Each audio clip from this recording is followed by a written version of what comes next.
welcome back, welcome back, welcome back to the second edition of Cancel the Honest Truth. That's right, ladies and gentlemen. This is the second edition of Cancel the Honest Truth. Look, I hope you're having a great day. I hope you had a great weekend. What is today? I forget. What is today? Monday? It is Monday, August 9th in the year of our Lord 2021. I want to thank you for joining me tonight. We have an action-packed drama-filled show. Now, I wasn't going to address a lot of these things at first. However, I've had a pretty severe outreach of support and outpour of love and support, and wanting to address and resolve some of the conflicts per se that a lot of ladies have been seeing on other channels, right? And we're going to do this out of love, ladies and gentlemen, because what I want to do today is really address why drama can be so prevalent in Black spaces on YouTube, right? Drama and the Black community seem to go hand in hand, right? And this is something that we've seen for a long time. Kayla says PS4 supremacy. Absolutely. It's so good to see y'all all here tonight. Let's try and keep it cordial and respectful in the chat, ladies. I see y'all know a lot more about, Nyla and Taz than I do, and I really do appreciate y'all's support. We're going to try not to turn into the entities that we don't necessarily agree with as much, right? We're going to break down why certain sections of YouTube are more drama filled per se, and why certain people love to live in hatred, right? Because once we take a step back and look at the whole situation and really assess everything from a bird's eye view and perspective, it'll make a little bit more sense why sometimes things happen the way they do, as far as people hating you, as far as people wanting to destroy you or ruin your lives or whatever it might be. And so I think this is a perfect time for this message to happen, because these situations can be applied to everybody's personal life. Whether you have a new job and there's a coworker that just despises you for whatever reason, you could be doing everything perfectly. Sometimes in life, people just aren't going to like you for whatever reason or another, right? And so I think this is a good message to go ahead and talk about today, as a lot of us can kind of relate to these experiences. But before we do, we're going to dive into some news. Before we get into the juiciness, we'll dive into some news articles, and then we'll continue and start to assess and address the entire situation of the Nyla Says and Taz controversy. Shout out to Nyla Says and Taz for being content creators who stand up for Black women. Right. At the end of the day, my sisters are still Black. My mothers are still Black. My mother, I should say, I only have one, is still Black. My grandmother is still Black. And so anybody that supports Black women, I support. Absolutely. A 9-year-old boy was killed as he slept in his bed after an unknown suspect opened fire on his house. This happened in Georgia 7 hours ago. Right. What I want to say and what I want to kind of give credence to is what the police officers actually said in this instance or in this situation. It's a very interesting response. The police are part of the solution. This is a quote that was said by one of the family members. "We're not the final solution," person said. "This is a community problem. And although it can be easily said that this is happening across the United States, but right here in Albany, Georgia, I'm asking for everybody who's concerned, who is a member, whether you have a business here, residence here, whatever it might be, what are you willing to do to save this community? I need your help." So we want to lend our condolences to the 9-year-old boy that was shot in his sleep. Authorities are tracking and trying to figure out who is responsible for 9-year-old boy's death. Jeez. We're going to go on to a little bit more positivity here. A Mexican actress, this is wild, named Lynn May announced that she's pregnant at the age of 68. Mexican actress Lynn May has announced that she's pregnant at the age of 68, revealing that she is set to have her baby with her 29-year-old partner, Marcos D1. A little bit of background on her. She has 163,000 followers on Instagram, and apparently she had a child at the age of 66. She gave birth to her last child by a C-section delivery, cesarean section, at 66 years and 58 days.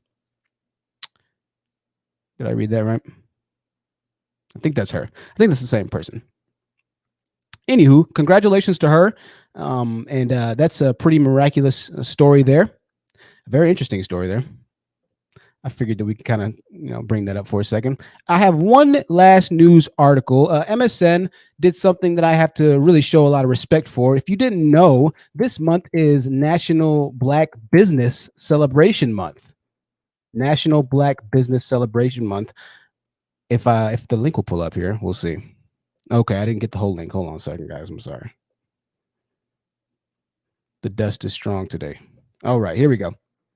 So MSN, shout out to them, have posted 8 black businesses that you can buy designer clothing and things of that nature on. You can go to this link that I'm going to post in the chat. It has a lot of different black-owned designer companies, and they're celebrating the growth in entrepreneurship in Black America and the Black community, right? Something really cool there. I thought that was neat. Shout out to MSN for recognizing the positivity and the progress that's happening within our community and the entrepreneurs.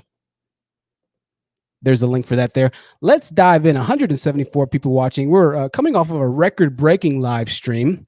And coincidentally, on this record-breaking live stream is when the second edition, the second iteration of Cancel the Honest Truth miraculously happened to happen, right? So this time we had 619 concurrent live viewers. I think the last record was 574 when we had an incident. This time it was 619, all right? Before we get started, I want to play a video for you really quickly, and I'll explain why I'm playing this video to you. For our audio listeners, you'll be able to hear and understand everything that's going on. The name of this creator is Long Beach Griffey. He's got 3 million subscribers on YouTube. Some of you know him. A lot of you should know him. He's very popular, and it has to deal with cancel culture. Before we get into our message, we're going to talk and let Long Beach Griffey explain cancel culture and just exactly how ludicrous of a mentality the mob-driven, pitchfork-minded community and mentality that it can be at times, right? What's good, bro? What you up to?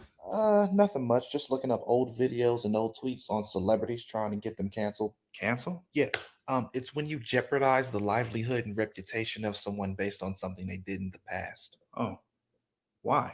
I'm a part of the most toxic community on the internet. It's what we do. Okay. Yep. We have to hold people accountable for what they've done in the past, regardless of who they are today.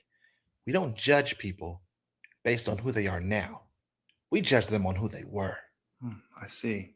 Honestly, to cancel someone, it doesn't even have to be something they did in the past. It could be something they did today or something we think that they might do tomorrow. Shit. Nowadays, we cancel people for no reason. You can do absolutely nothing. We'll cancel you. The most effective way to cancel someone is to create our own narrative. Yeah, he's pretty funny, K. Dottie. Against that celebrity. What do you mean? Okay, like J. Cole, for instance.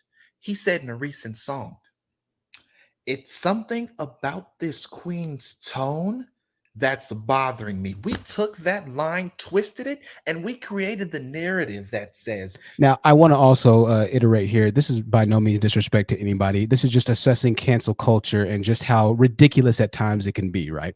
We're not driving this or pointing this specifically at anybody. I just need to show this video before we get into the message today to really understand exactly what I'm going to say. J. Cole is telling black women to watch their tone, telling them to shut the fuck up and sit down. Now J. Cole is a misogynist that hates black women. Is that what he meant? Was that the intent? Probably not, but that's the thing with cancel culture. We create our own narratives. We don't follow logic or facts. We follow the herd. Oh. So what do y'all get out of all this? I don't know. But sometimes we bully. Right. There we go. We'll continue on a bit here. It'll end soon. Bully people into apologizing just to say that their apology isn't sincere. It's fucking great. Wow. This video isn't even funny. No, this is just actually sad. And this is life. And I don't even know how to end this video. That is cancel culture for you, ladies and gentlemen. Sometimes there's not always a reason, right? Sometimes you can just wake up one day and decide that, you know what, I feel that something is off. I feel. Typically, it's an abuse of power situation. Sometimes it could be jealousy, which I think there's a bit of that going on, right? You know, but what I want to dive into today is the drama that happens as a response to the trauma that's happened in the past, right? There's something that's very interesting about some of the research and studies that I've been doing as far as drama and trauma are related. I'm not going to get too scientific today, but you'll understand what I'm saying. So it goes without saying there's controversy, different parts with our allied sisters and brothers, or so we thought. I want to address this, obviously, because many of you have emailed me and are very concerned of how this would turn out on my channel. However, I want to assure you that we'll keep growing. Now, the last time I was canceled, I've grown by 3 times since then, right? I've grown 3,000 extra or additional subscribers since the last time I've been canceled. And this will be the same thing. There's a saying, good publicity and bad publicity is good publicity, right? It's a Hollywood saying. We'll continue to grow. This isn't going to stop anything, but it's important to really assess and address this because once again, this will help a lot of us in our day-to-day lives. I think the most tragic thing about the entire situation with Miss Nyla and Mr. Taz is the fact that they play right into the Black Manosphere's beliefs. The beliefs that Black women don't even want the men that want them or protect them, right? This is what the Black Manosphere actually believes. If you don't believe me, I brought up a couple of the comments. We're going to start our comments of the day a bit earlier today because we need to get these kind of addressed and out of the way. I get comments like this. That's not even the comment of the day. We'll get back to that one. That comment said, "Oh, he's a fraud lady, so don't follow him." But we'll get back to that in a second. Give me a second. All right. I get comments like this by Runtavius Adams. If you're watching or listening on audio, the comment says, "Worshipping Black women," right? Now, the moderators often take these comments or remove these comments away, and sometimes the YouTube algorithm removes these comments before I have the time to be able to actually get to them. So a lot of times you don't see these comments. However, if I were to show you my dashboard and show you the comments that are deleted, you would see hundreds of these comments that are made by men, particularly men in the Black Manosphere, that I'm worshiping Black women. I'll show you one other comment that was made, I think 4 days ago, I want to say. And it's somewhat along the same lines. Lisa Marie T says, "Thanks, Truth, and to all the Black women who are willing to share their stories about how toxic the community is and how we have no protectors." Aiton Freckleton said, "A lot of Black women don't cherish Black men who protect them. Those men are taken advantage of."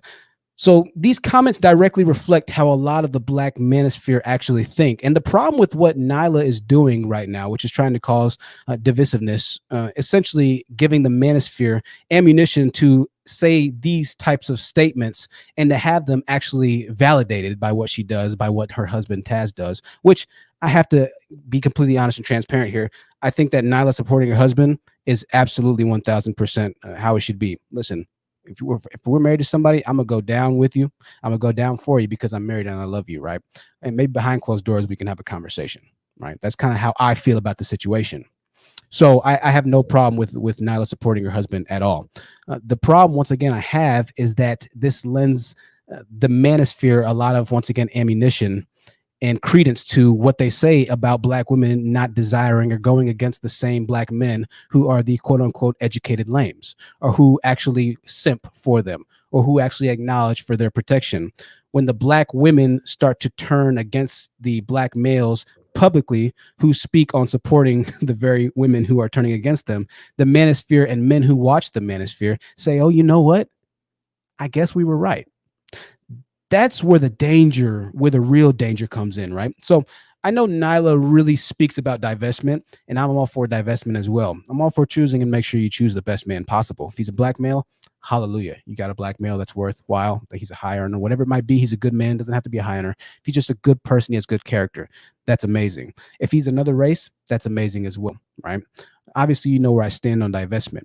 However, when it becomes divestment, meaning every single Black male in America, including the ones who choose to stand up for Black women, is evil, that's indicative of some problems, right?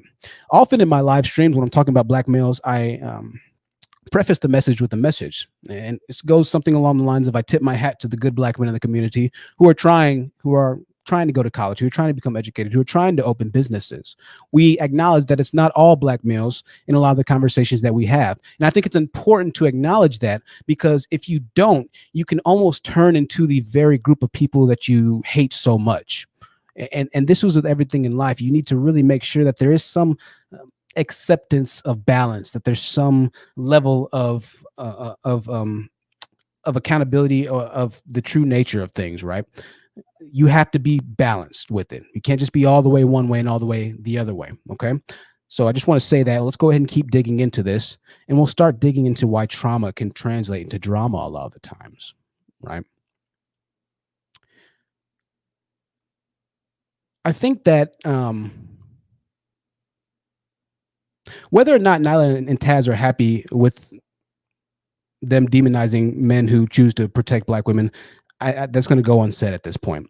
However, I'd be remiss not to mention the fact that the current message of myself, their current message of myself, and this channel is one that once again aligns directly with the Black Manosphere's beliefs, and that is the so-called educated lambs or good Black men are still not desired by a very large portion of the Black women in the community. Now, I know that's not true. I have so many supporters here, and I love you, and I thank you all for that. Right?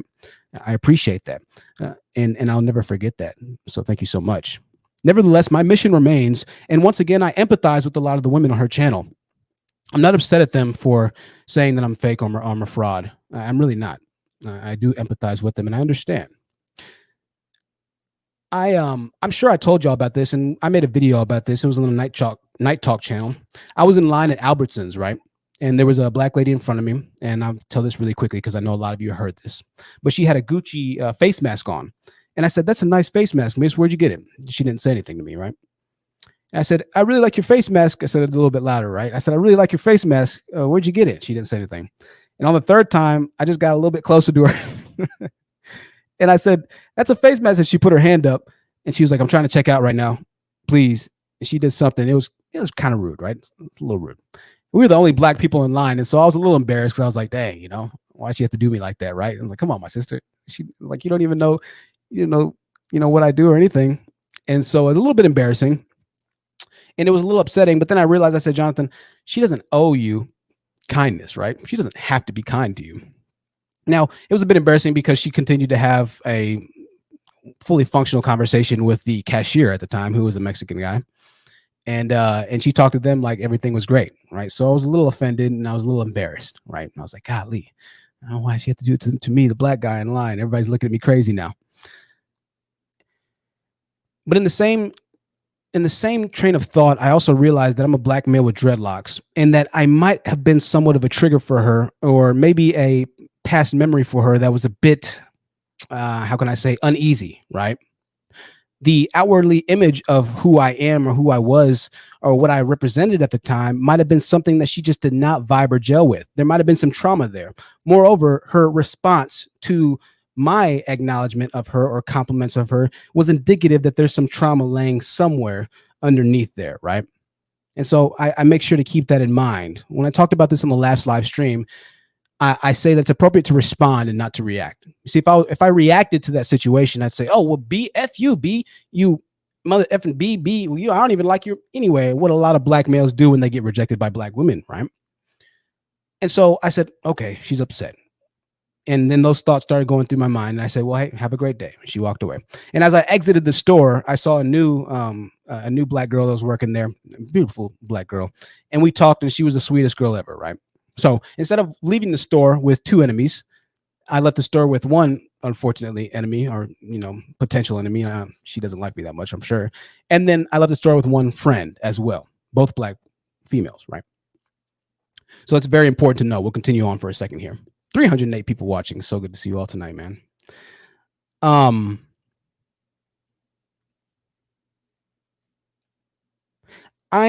not really into the drama part, right? I empathize with a lot of Black women, and I realize that everybody deserves their opinion. Everybody has the right to believe what they want to believe in. At the end of the day, my beliefs are going to stay exactly where they are, unshaken. All Black women deserve protection. Even the one that rejected me in that line, even the one that insulted me, embarrassed me, if she were to go out in the street and get into a fist fight, or she needed to be protected by a male presence, whatever it might have been, I would do that for her, regardless of what just happened, or regardless of what just happened 10 minutes, 10 seconds, an hour prior. Because, and here's the reason why I say this, and here's the reason why I'll continue to preach exactly what I'm preaching now. If that woman was my mother, right? If that woman was my sister, and it doesn't even have to be that particular woman that insulted me, but if I let that woman who insulted me rule the way that I look at Black women forever, if I let that be the cog that started shifting my thought processes on the image of Black women, if I let what Nyla says and Taz says as far as their kind of really nonsensical thought patterns, somebody emailed me and said I'm a mole for the Manosphere. That sounds a bit that sounds a bit off, in my opinion, if I'm being honest with you. I'm not a mole for the Manosphere. I'm not even sure what that really means. That sounds a bit personality disorderly, in my opinion. He's a mole for the Manosphere, right? if I let what they say and what thousands of other black women say about me, then I'm literally falling into the same pit that would serve my sisters a disservice if they were to ever need the help of a black male, or my mother a disservice. I would be literally falling into the same train of thought of most of the black manosphere, which is that all black women are evil, that they don't deserve protection, whatever it might be. When in reality, even if it was their mothers, they would want their mothers to be protected. And so that's the coincidental and the really ironic part of men and black males who believe strongly of the black males manosphere's rhetoric, right? Is that when it comes to their own kin, their own daughters, my own daughters in the future, I can't help but continue preaching what I'm preaching now, because irregardless of what particular situation happens with a group of black women, or black women, one black woman, or a million black women, my daughters in the future are still going to be black. So I can't let that situation change what I represent. I can't let that situation, I can't let thousands of women say, oh, he's a fake and he's a fraud, change what I'm saying now, because this is for the future generations. This is for my future children, right? That's how I look and how I see things, right? Now, naturally, being a YouTuber, you're always going to get canceled. I'm going to get canceled hundreds more times, I'm sure, in the future. As you grow, you get canceled. This is just kind of how it goes, to be honest with you. Any popular YouTuber, any popular internet personality has been canceled. Any celebrity has been canceled. Lots of people get canceled, right? So this is kind of just the natural order of things, right? So a lot of you who are emailing me, I understand and I appreciate your concerns, but trust me, I understand that this is the way it goes, and I just want to kind of explain this to you and how it works, at least in the year 2021. Right? All black women still deserve protection. Right? I do believe that.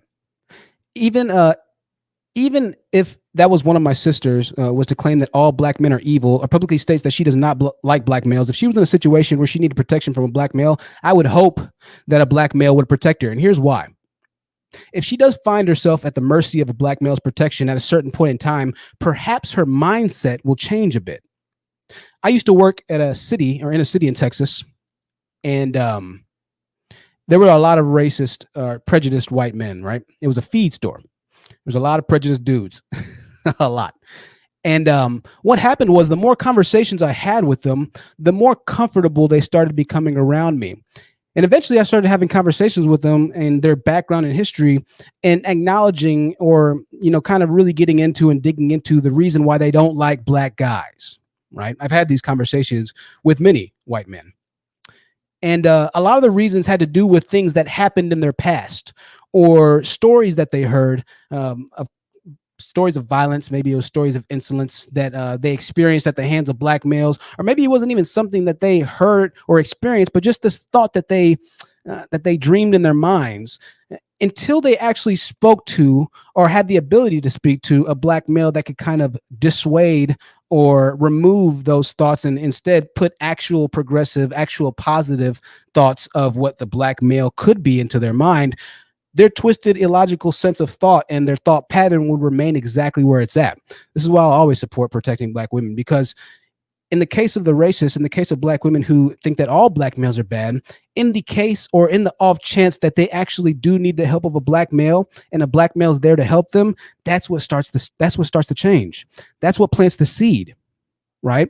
This is chess, not checkers. We have to respond and not react to situations. So when real life happens and you experience something that's completely revolutionarily different to what you had conceptualized an entity or a being to be, that causes a fundamental change in the way that you view that thing. And all of a sudden it's saying, oh, wow, I didn't think that could happen, right? If I decided to roll, or to accept or agree, or to fall into the same lane of thought that, oh, well, the honest truth is a mole, he's a grifter, he's whatever it might be, and I decide to blow up and say, oh, well, you know what? What's the point of protecting black women if whatever it might be, if it's going to be thousands of black women turning up on me, whatever it might be, if I'm always looking at the negative instead of looking at the positive, then essentially what I'd be doing is fulfilling exactly what they say I am. And I can't do that, right? For the sake of my own family, for the sake of my own children, I can't do that. Regardless of what somebody says or thinks about you, it's your prerogative to remain exactly what you know is right. If you're operating in righteousness, the rest will take care of itself. but you must operate in righteousness. Because once again, going back to the haters thing, people are going to hate you no matter what. You could do everything perfect in life, and people are still going to find a way to hate you. Some people hate you because you do everything perfect in life. They don't necessarily hate you, but it's more of a reflection of how they see themselves and them wishing they could be you. We'll talk about this a little bit later, but this is kind of what's going on with the Taz situation, right? I was listening to Taz's live stream because a lot of you sent me the link. Shout out to Shroom. She sent me the link. And I was listening to it, and it sounded like when I was listening to Taz that he was a bit hurt, right? And so I considered reaching out and emailing him. But it sounded like he was a little hurt. He was offended that I had kicked him off of the stream, right? And so I think that based off of that, and I know that based off of that, we are dealing with an entire vitriol of emotions now. We're dealing with a big issue, and they'll make sure, and sometimes people don't have the ability to not simply detach themselves from the situation and let it be what it is. Sometimes people have to go forward and what's the right word to use here? And stick up for themselves in a way to where, I'm going to make sure that they know that they messed with the wrong one, right? I'm just not like that anymore at this point in my life. There's no need for me to be like that. But some people have to, and they won't feel like they've been, like they've been renewed, or like their pride has been restored until they go all out into destroying what they feel like was destroyed within them. So I think me taking Taz off really did a lot more damage than I thought it could do. I didn't personally know who Taz was. I knew he was Nyla's husband, but I've never watched any of Taz's videos, right? I know a lot of you know a lot more about Taz than I do. I don't know that much about Taz other than he's Nyla's husband. And so I paid him his respect when he came onto the live stream.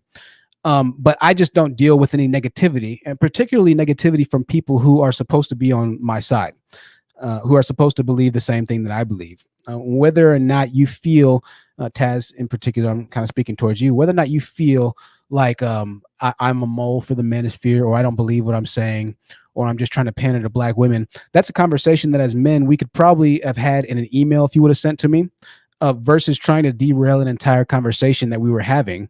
And I was respectful of you at first because I wanted to make sure that we kind of kept the conversation with DA at the time going where it was going. So all Taz would have had to do was to email me and say, hey man, people are telling us that they want to work together, or that they want us to work together. And I would have said, hey, yeah, no doubt, Taz. I would have watched some of his videos and we could have worked together, right? I've always supported anybody that supports me. That's just how I am. And so when I took him down, I think he felt extremely scorned and a bit hurt, and very hurt, if I'm being honest with you. I was listening to his tone, and he sounded very hurt.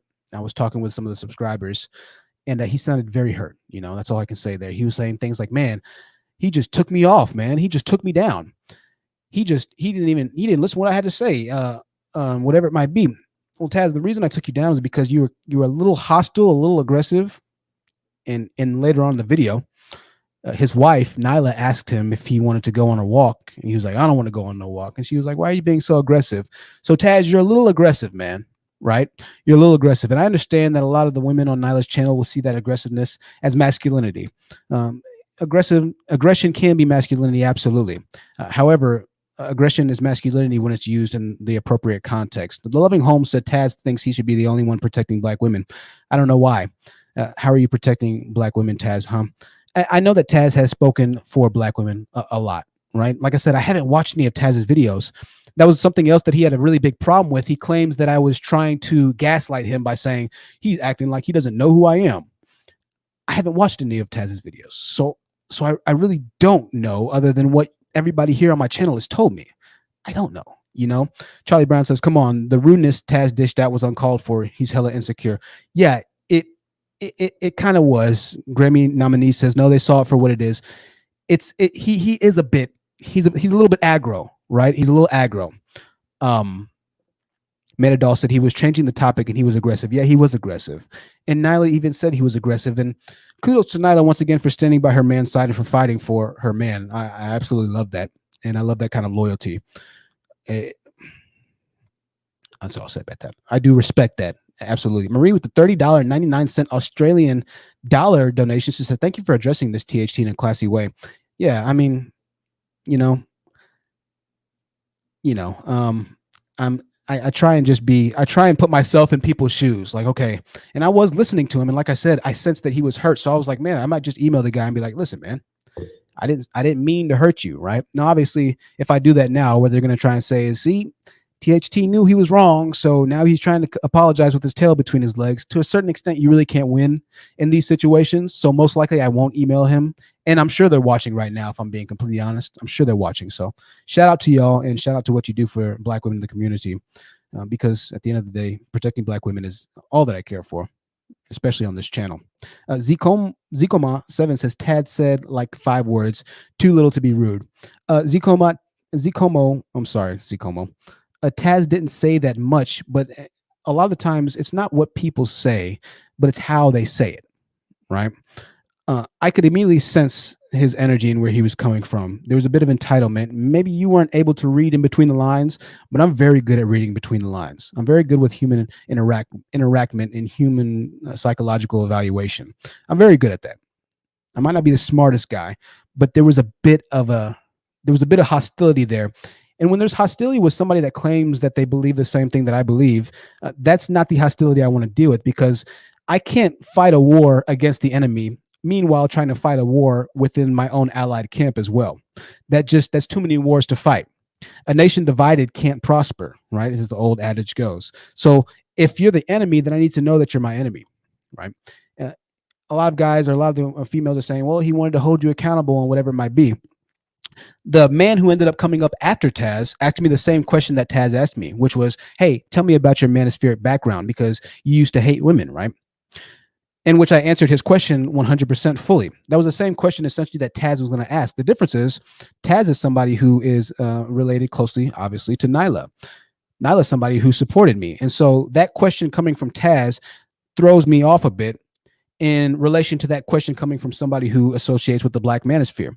See, I can handle when I know who the enemy is. But when you don't know who your enemies are in life, that's when people really get hurt. When you think that you have a friend in somebody, but you really don't have a friend in that person, that's when the most pain and the most drama can happen, right? Betrayal does more pain, does more anguish than being hurt by an enemy. A lot of times, a lot of people, we kind of as Black people have preferred to see racism outright versus to see it behind closed doors, right? I'd rather know that you hate me versus think that you're okay with me. Meanwhile, in the back, you're doing things to try and sabotage me. Those type of relations I cut off from the very beginning, and then I convert you to the other side, right? So as a man, if he really wanted to talk with me, I was an email away. But Taz was in the chat room, and I didn't see this, saying some really ridiculous things, right? Saying really negative things. And so I didn't know that he was saying so many negative things. Now, you can't watch this last live stream and see his chats because he's blocked now. But after I finally started seeing some of the chats, it was nothing about collaboration. It was nothing about building together. It was nothing about any of that. He almost seemed upset that people were telling him and I that we should collaborate together, right? He's like, I'm just trying to figure out who you are because everybody's trying to tell me I need to collaborate with you. Listen, man, I'm sorry that people are saying we should collab. I am. I'd love to collab with you, right? But to be hostile or angry that people are telling you that you need to collab with me is a bit off, right? There's no need to be so hostile and angry about that, my brother, right? There's no need for that, man. The Real and Cons, $5 super chat says, shout out to you, Brother Truth. We still love Black women around here. Absolutely. That doesn't change. That doesn't change. That doesn't change. Now, a lot of the Black women on there are saying, oh, the honest truth is exposed. Listen, if I was exposed, there'd be something that you could expose me with. My life is 1000% out there. And so women, and I'll show you a comment here. I've been getting a lot of these comments. And the mods do a good job of blocking them. This one I blocked for myself, but I'll show you the comments here. And I'll explain to you why it's kind of ridiculous, even though we just saw this one. This comment was from You Cannot Afford Me, who used to be a good commenter on this channel. He says, he's a fraud, ladies. He's a fraud, right? So the dangerous thing about this is when you have thousands, in the case of Nyla Says Women, claiming that a Black man that's talking about protecting Black women is a fraud online, that only disparages the future Black men from deciding to protect Black women. And that's the dangerous thing. We talked about this a second ago. If other black men watch this channel and see men like Aaron Collins or Jedi Mike who vouch for protecting black women, regardless of how they feel about them at any particular point in time, if they see that the black women are still disparaging and essentially calling them frauds, then that's going to lead to a bit of a disheartening for other men who might watch this channel and say, oh, well, what's the point in me trying to protect them when this guy makes his entire channel about protecting them and they still destroy him, right? This is why this is so dangerous. What Nyla is doing is so dangerous. You can't get positivity out of hatefulness. Now, I know a lot of the times I go hard on black males. The reason I go hard on black males is because I can go hard on males. You can't just go hard on women like that. Males are different. Males can handle a little bit more bruteness on their shoulders, right? Or so I thought, right? But when you make an entire campaign destroying the image or trying to destroy the image of somebody who is doing something to uplift your image, that's indicative of a lot of trauma. And this is why I empathize with a lot of black women, right? They've gone through so much trauma in their lives by growing up in Blackistan. They've gone through so much trauma in their lives at the hand of black males that even as a black male appears and decides to take up arms for them, they're still very cautious. They're like, no, I don't know if I can trust him. I don't know if I can trust him because every single black male in my past has done me dirty, right? And so it brings up this continuous mouse wheel cycle that just doesn't stop. And the faster you try and run to support, the faster the mouse wheel kind of goes until eventually you just get tired thinking that you're going to be in this mouse wheel forever and you're not making any progress, right? This is the danger, and this is why I speak so viscerally with my tone towards men about the black male community, because situations where women feel, even though a black man is saying things to protect us, I still can't trust him, is a direct reflection of the community or Blackistan that they've grown up in. This is why I'll still preach the same things that I preach forever, because the fact of the matter is, if I were to change my tone and were to validate their sayings, meaning, oh, you know what, I'm tired. I've been fighting for them, and all of a sudden they're betraying me. If I were to change my tone and say that would only validate everything that they're saying, right? You can't react to things that way, to situations in life that way. You need to take a step back, just like I said in the last live stream, and really try and understand where they're coming from, right? Really try and understand. When I heard Cynthia G, or whoever it might have been Nyla, talking about the dustiness of black males, as much as that triggered me, I said, okay, let me just take a step back and really try and understand and apply this to my own life. And when I started listening, I started understanding. I said, you know what? They're kind of right. And with this situation here, when I see a lot of black women saying, and even though I have a lot of black women who support and a lot of women who support, saying, oh, Truth, you know, he's this, he's that, I take a step back and I say, okay, well, let me listen to what's going on in the background here. Let me listen to why they're saying this, right? They're saying this because of pain, because of trauma. Drama is a form of trauma. The reason why the black community had shows that got so popular, like Maury, Jerry Springer. Hold on one second. I saw a $5 super chat. Sarah Leek said, I hate swag, thug speaking men, educated lames over thugs. Black women are too moved by hyper thuggery masculinity. Thank you for the $5 super chat, Sarah Leek. So I appreciate that. The reason why shows like Jerry Springer, Maury, Bad Girls Club, shows that were really fixated on drama became so popular within the black community is because there's so much trauma in the black community, right? We connect personally to the drama that we saw on TV and television shows growing up, right? Even in black sitcoms, there would be drama in between Martin and Gina. There would be drama in between the My Wife and Kids husband and the wife, whatever her name is. The black community was essentially publicized drama for the most part. There weren't very many shows of black communities and black families that were growing up in a positive, progressive light, right? The reason for that is because of the trauma that takes place in the black communities, right? Out of trauma breeds drama. This is the entire name of this live stream, or the title, or the clip of the video. So there's a reason why Nyla Says is able to essentially fixate and turn her entire campaign into one of drama. That's because a lot of the women who follow Nyla and who really taking up arms of hatred against this channel and against me personally is because there's so much trauma going on in the back end. This is very important to understand here. This is very important to understand. We'll continue here for a second. Whenever a person is insistent on creating havoc and negative energy, it's indicative of trauma. Growing up in Blackistan has effects on both sides of the fence. We get a firsthand glimpse at the effects of trauma by hearing the stories of a lot of the women on this channel and how they've grown up at the hands of very disparaging times and events by Black males. We hear these stories all the time, and Mocha Mommy had a survivors panel, which I still encourage you to watch because it's just ridiculous, the stories that you hear, right? The problem with trauma is that if you don't address it in the very beginning, it'll start to only hurt you in the end. It's like a flame, and it burns brighter and brighter and brighter until finally it's a raging ball of hatred, anger, resentment, and fire. It's a flame that just burns brighter and brighter, and it burns so bright and so harshly that it finally burns you up from the inside to where all you are consumed by is this everlasting hatred and need to lashing out with people and whatever it might be, and you're just short fused. That's the problem with drama, right?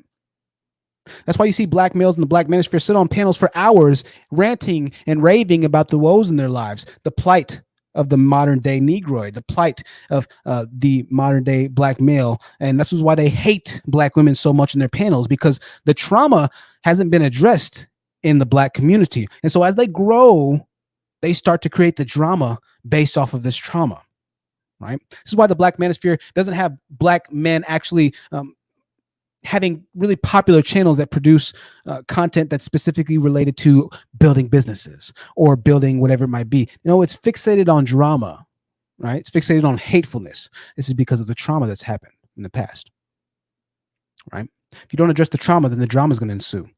An unending sequence of dramatical despair. Once again, there's a reason why shows like the Bad Girls Club, Maury, Jerry Springer, various other television programs found popularity within the Black community. This shows that drama plays a huge role in Black entertainment and culture. Nearly every facet of Black pop culture has a large drama department.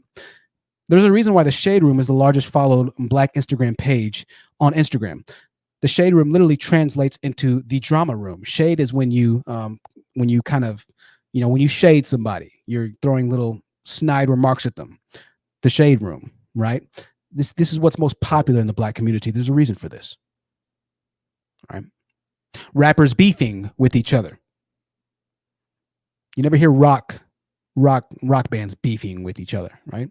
This is specifically within the Black community, that type of drama. Right. On this channel, we talk about the core issues of the problem, not the problem itself.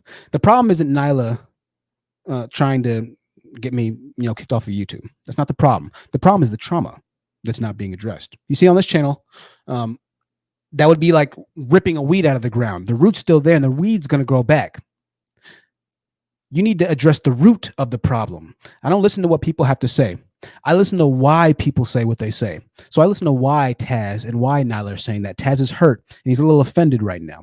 Nyla supporting her man that she loves very much. That's why she's saying. I'm not listening to what Nyla's saying. I'm listening to why she's saying it, right? That's an important determining factor. Have you ever helped someone out in life time and time again, and then the moment you cut them off, they go off the deep end? Oh, you don't want to help me this time, man? Come on, man. We've all experienced this before, right? We've all experienced this before. This is because of envy. The only cure for envy is for that person to realize that they have to be happy for other people and acknowledge that they could do the same thing themselves. To support the people that support you back. Just as you have their back, they need to realize that having yours is just as important.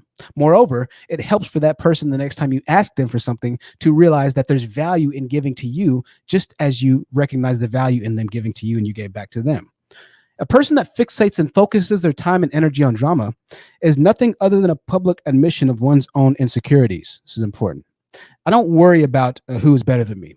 I never have, I never will. One of the things they're saying, and one of the things that Taz said is, well, you don't see him going on any Manospheric type channels and really making a difference. I argued on behalf of Black women on Manosphere channels. And I think that's awesome that Taz did that. I really do think that it's awesome that he did that.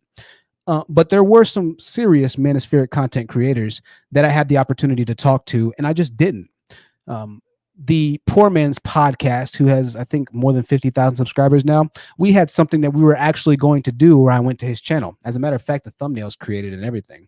I can show you the emails, Taz, since you think that I'll be lying. I think I'll be a fraud for saying this. I just need to show you this.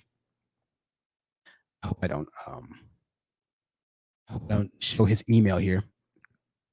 Jeez. Let me. I don't want to show his email here. Let me try and figure out how to do this the best way. Hold on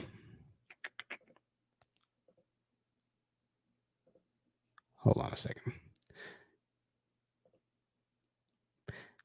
There's no way I can show this to you right now without you know what? I'm gonna see if I can.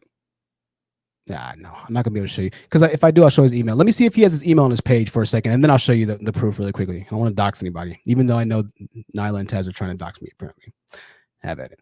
Fatima Bafahi says for the $7 Canadian super chat says just caught this live. Love this channel. Thank you so much, Fatima. We love you too. $5 super chat from Taj Mahal says not sure why Taz was sent for you. You know, listen. This is an important topic because this isn't just Taz, we're speaking about, but this carries over to all of our own personal lives. When somebody just has a serious vitriol and a serious hatred for you, and you don't quite understand why, a lot of the time, this is why, this trauma that's going on, and it's just not being addressed, right? So it's very important to know. I'm going to pull up a picture of what happened. Now, a lot of you know that O'Shea Duke Jackson was actually on this channel in the very early days. The O'Shea Duke Jackson, who has hundreds of thousands of subscribers. And O'Shea was actually very respectful. All right. O'Shea was very respectful. However, we know that O'Shea has said quite a lot in the past, right? He said quite a lot in the past, and he's done quite a lot of damage as well. So, but he came onto the panel and he just had a conversation with us. He said, "Hey, man, I understand that, you're saying a lot of things here." And O'Shea came onto the panel and actually gave us a lot of tips. I know that a lot of the women really didn't like that because obviously O'Shea, once again, was very disrespectful. But there have been people that came and had conversations with me behind closed doors. I don't bring a lot of that into, discussion because people will claim that I'm clout chasing. If I do that, I'm going to show you this picture, Taz, if you're watching, which I assume that you are. I was supposed to go on the Poor Man's Podcast, and here's the picture that the Poor Man's Podcast actually designed for this discussion that we were supposed to have. But at the time, I didn't want people to think that I was clout chasing and trying to just get a lot of views for no reason, which is something that coincidentally they think I'm trying to do now, unfortunately, right? I said, you know what? I don't think that it's a good idea because if I do this right now, then they're going to think that I'm just trying to make quick money, which they think already, right? So you can't win to some extent with people who just hate you. You can't win. Sometimes people are just going to hate you. As it stands, the Poor Man's Podcast on YouTube has 79,000 subscribers, right? 79,000 subscribers. You can check that out for yourself. Poor Man's Podcast. So I've had plenty of chances to, if you will, argue with the Manosphere. And I've been on Manospheric panels. However, I realized that every single panel that I hopped on, the smaller Manospheric panels, the debate typically never really went anywhere. So I figured, you know what, instead of wasting my time on their panels, let me just go ahead and make my own panel because I think that my points are going to encompass an entirely different conversation that I won't be able to have on their panels. So that's why I made my own panel, right? So I think that's what what it is as well. Kenyatta XL, welcome back, Kenyatta. Says, Earn Your Leisure is a huge YouTube channel run by black males about business. Just because you don't consume that type of content doesn't mean it doesn't exist. Clown emoji. Well, it's good to see you back, Kenyatta. Thank you so much for that. Thank you so much for the $5 super chat. Kenyatta, it's good to see you back. Kenyatta has created his third or fourth YouTube account. Kenyatta's persistent. I'll give you that. However, Kenyatta, my point still stands. The majority of black males are not popular because they're creating content about business. If you were to look at the numbers and the analyzations of the analytics, I think that it would directly parallel what I'm saying, right? However, I understand. Like I say all the time, Kenyatta, preface this message with the message. This isn't all black males that I speak about. It's just the majority, okay? It's just the majority. Nyla's in the house. Shout out to Nyla. Nyla is in the house. Nyla says, "Welcome. You're welcome on the panel. As soon as we open up the panel here, I'll open up the panel for you right now because that's kind of gaslighting if I say, wait for me to open up the panel. Here you go, Nyla. If you'd like to join the panel right there. 407 people watching. I appreciate you all joining us tonight. It's good to have you all in the building. It's good to have you all in the building. Let me get back to the message here as we wait for Nyla. So I told the story. Hold on, let me see, because I've already said some of this in my notes here. I was watching a Twitch streamer last night, and she was a part of this group called the Black Girl Gamer Code, BGGC, Black Girl Gamer Code, and it's this group on Twitch that's been started for Black female streamers because Black female streamers numbers are much lower than everybody else's streamers numbers, right? So I joined this group and I support this group with this monthly donation, right? And I'm a subscriber of this girl. And so I went in and she didn't have a webcam up like she usually does. So I was like, she doesn't have a webcam up. Hey, Nyla. I think this is Nyla. Hey, Nyla. And give me 1 second, dear.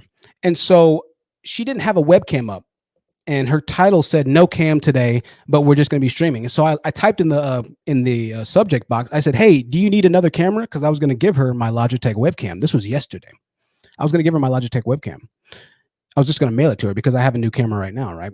And I think she took it as offense, right? So she responded back to me. She snapped back at me. She said, what makes you think I need a camera?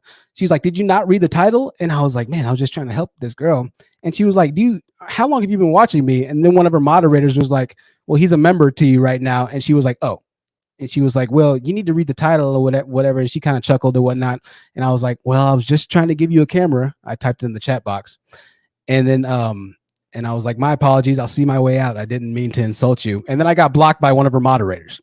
So sometimes you can think that you're helping, but you can't help the way that people translate what you're saying, right? Because what's happening there is she thought that I was trying to slight her, right? So for whatever reason, there's some trauma going on. There's some tension going on right there, maybe with her self-confidence, whatever it might be. Maybe it's she thinking that somebody's judging her. I'm not sure what exactly was going on, but she felt the need to defend herself, to call me out, even though my intentions were pure at heart. All right. Sometimes you just can't win, right? I was trying to help, but even in that case, my intentions got misconstrued. This happens a lot in life. Sometimes you think that you're helping people, but your intentions get misconstrued. There's nothing that you can do in those situations. It's just life sometimes, right? You hate that it happens, but sometimes that's the way it is. So shout out to her. I'm still subscribed to her. So shout out to her. And she let me know that she doesn't need a webcam. She just didn't want to turn it on that day. So Nyla, welcome to the panel, Nyla. It's good to see you in here. I know we have a lot of grievances among us. And so hopefully we can kind of hash those out today and we can get past this. I'm pretty sure this is Nyla. Nyla, is this you? No, this is not Nyla. This is the SERUM, one of your supporters. Slave Room. I'm sorry. I'm trash. I thought this was Nyla. I'm so trash. I'm sorry about that. Do you want me to go on mute? No. No, go ahead. I'll let you since I insulted you enough right here. Go ahead. So, as someone who I like Taz's content and I like your content, I think there's a piece of the conversation that's like missing, so to speak. So I think the fact of the matter is there's somebody that's been like going to him and brings your name up every time that he's like going live, right? I'm not sure who the person is, but they're always like, yeah, THT. So then he's like going to see your content, I'm assuming. I don't know him personally, but he's like, I don't know if we actually like have anything in common. This dude seems a little sketchy to me, right? This is just my perspective. So I think it's like there were already rumors. This guy had a past, whatever. He's coming to feel you out. And normally you like stand your ground, you hold your own, you speak to everybody who wants to smoke, right? And we were really, really looking for you, at least I was really, really looking for you to hold your own and actually engage the conversation. And when you didn't, I think that's what for the women who like need men to tell them how to feel, right? I think that's what was really disappointing. Me personally, I enjoy your content. So I'm like not going anywhere unless I feel like I need to, right? But for the women that like, support him, that's just like a whole group of followers or subscribers that are gone and really for no reason because it was like I think you could have talked to him. That's all. Yeah, yeah. Hey, maybe I have no problem admitting when if I'm at fault, and I think that that's important to recognize. Maybe I cut him off too early, right? Maybe I did. Maybe I need to go ahead and give Taz an email and say, hey, man, my that was my fault. My apologies. Maybe I could do that, right? I'd have no problem with that. Now, the problem is that if I do say that, obviously it's going to be used as ammunition against me, and so I have to judiciously make calls in those times, right? I have to appropriately respond in those times. Taz was just a little too hostile from the position that he was coming from. That's Yeah, why I I was decided to cut him off, right? yeah, So I was hearing people say that in the chat, and I know you don't follow him. You said you don't listen to his content. I really honestly just believe that that's how he talks. Like he yeah. literally talks like that all the time. That's his voice. And with men, right?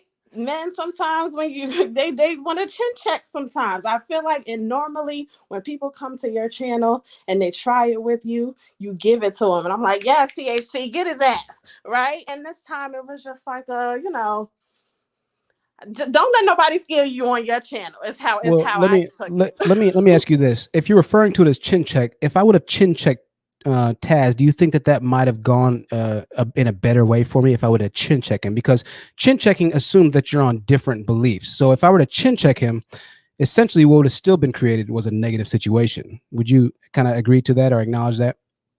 Number one, I think he would have engaged you, right? I think he would have asked you more questions. And number Hmm. two, I do think somewhere down the line, he does think that you two are on different beliefs.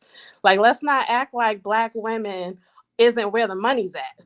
All you have to do is tell us what you think we want to hear, and you're going to get super chats all out the ass. Like, whether that's your intentions or not, that's Right. what's being said, Yeah. right? Well, the thing about it is that even if I was to never get another donation for the rest of YouTube, it would still be that I'm pandering somewhere or another. To a certain extent, you really can't win with some people, and this is the name of the game with life. People would get upset just because I have a higher amount of subscribers, right? If it wasn't the donations, people would get upset that people are subscribing. There will always be something to nitpick within this channel if people really just don't like you. Now, to what you have to say, if Taz really felt some type of way and wanted to speak to me, the way that men handle situations is we handle them behind closed doors. If you really wanted to say something to me and you say, "Hey, man, I just want to have a conversation with you because I feel like there might be something off," then we could have that conversation behind closed doors. But when he came onto my panel originally, I said, "Hey, Taz, hey, what's going on, man? What did you have to ask the DA?" And he was like, "I don't want to talk about DA. I want to ask you about something." And so there's a bit of hostility. I said, "Okay, well, we're gonna have to wait a second." And I knew he had a problem with that, right? Let me read these super chats really quickly first. Sarah Leaks $5 says, "I wasn't looking for it. You don't need to engage in degenerate thug culture. I don't support him. He's pretty much a black stain." Thank you for the $5 super chat, Sarah Leaks. I appreciate that. We'll try and keep it respectful, ladies and gentlemen. We'll try and keep it respectful. I want to make sure that we don't turn into what we essentially don't like. $50 super chat from Dimitri Welling. Thank you so much, Sarah. Again, I appreciate your support. I heard about you from Cynthia G. You're doing the hard work that'll be a catalyst for leadership growth and reconciliation in the Black diaspora and the U.S. Black community. $50 super chat from Dimitri. Dimitri, I appreciate your support, man. And that $50 super chat, I appreciate that support, man. It means a lot. Try my best, man. Try my best. Trying to be a better person. Le said he was very disrespectful in the chat. THD, you did the right thing. I appreciate that Le. Having said that, I still would have no problem speaking with Taz, right? I'm the type of person, I'm the type of guy where, in my house, I make the rules. Okay. This is my platform. And so whatever I decide to say on my platform is what's going to happen because this is my castle that I built. When you're in a man's house, if you come to a man's, if you come and you're pause moment, huge pause moment there, obviously. if you subjugate yourself or subject yourself to a man's kingdom or domain, when in Rome, you're going to have to do what the Romans do, right? Taz was already upset because I didn't want to immediately acknowledge him because he thought I was trying to shade or gaslight him. I'm sorry, Taz, I really am, man. I wasn't trying to shade or gaslight you. I'm just trying to keep my show going in a certain lane. However, what I won't deal with is disrespect. I don't care if you're President Obama. If I feel like you're disrespecting me as a person, as a man, I'll cut you out of my life, right? That's just how I've always dealt with it. Particularly somebody that I feel like is trying to make a bad situation out of what should be a good situation. Nyla is somebody who I have consistently posted links. Nyla's links are still on my old live stream videos. I think the one I did 2 videos ago has the link that says support Nyla Says or subscribe to Nyla Says, whatever it might be. I'm always sharing Nyla's links. So for Nyla's husband to have such a, as you would say, Slay Room, DeAndre, I see you right here. We'll get you on in a second. Such a checking spirit about me, for him to essentially be upset that what I'm supporting is everything that he stands and believes in, for me to be sharing his wife's links, it's a bit confusing to me, and that's a bit off. That lets me know that it's not necessarily about just checking me right there. There's something else going on. If somebody supports you, then they support you, and I support them. And the links, once again, are still up on those videos, right? They're still in the live chat. If you watch those videos and the live chat pops up. So there's something else going on there, right? But I can acknowledge that maybe I cut Taz off too much. I know that he doesn't feel like I respected him and everything that he's done for Black women. However, I respect that completely. If Taz has, and I haven't watched Taz any of your videos, once again, I'm sorry, man. I haven't. But if Taz did everything that he said he did, that's going to go for the protection of my sisters, my mother, and that goes for uplifting the image of Black women. However, there's a good amount of women still that understand some of the things that I did and why I did them, right? And there's a reason why I did some of the things the way that I did. However, it still goes and needs to be said that anybody that supports Black women, I'm 1000% behind, because my little girls are going to be Black girls. They're going to be Black women one day. Why would I want to go against something that I'm going to end up creating myself? Why would I be an agent for a group or for a Manosphere movement that's going to be the type of men they're going to chastise and demonize the public image and perception and the souls and the feelings of my own children? That doesn't make very much sense to me, right? That doesn't make very much sense. Kenyatta says, you're scared of a real debate, and that's why your hand is always on the mute button. No, I just only let ignorance go on for so long before I mute you, Kenyatta. That's what it is. We've heard plenty of your talking points before, and so there's nothing really original that you think or make up, and that's just kind of the reason why I decided to mute you. Also, this is something else that Nyla did say. Before I say this, I'm going to read this $10 super chat. $10 super chat from Charlie Brown says, I'm grown. We're always talking about being grown, but some Black men need hormone replacement therapy. The bass and screaming doesn't scare me. It's disgusting. Do any of these men have jobs? Well, I'm sure a lot of them have jobs, Charlie. I'm sure a lot of them have jobs, but I understand the point that you're trying to prove, right? The hyper-masculinity isn't necessarily always a direct representation of what masculinity is, right? Now, some people see masculinity in different ways, right? It just all depends on what you view masculinity to be, right? Chanelli says Taz was hostile and the caller is used to being around aggressive Black men. That's why she is justifying his behaviors. It's an interesting point.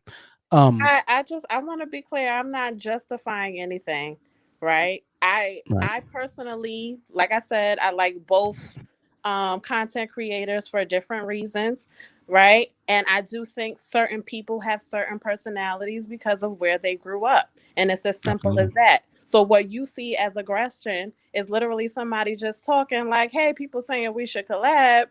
I got a couple questions. And to him, he's talking regular. And to you, you like, whoa, put your guns down. That's all. It's not about justifying anything. I'm not a mammy. I want to make that clear. I'm not a mammy. I do like THT's content. That's why I'm here. I wouldn't be here if I didn't. Well, we appreciate your support, my dear. Well, DeAndre, we'll let you go in 1 second. I just want to I appreciate you, DeAndre. I just want to clear one thing up. There's the link if you want to join the panel.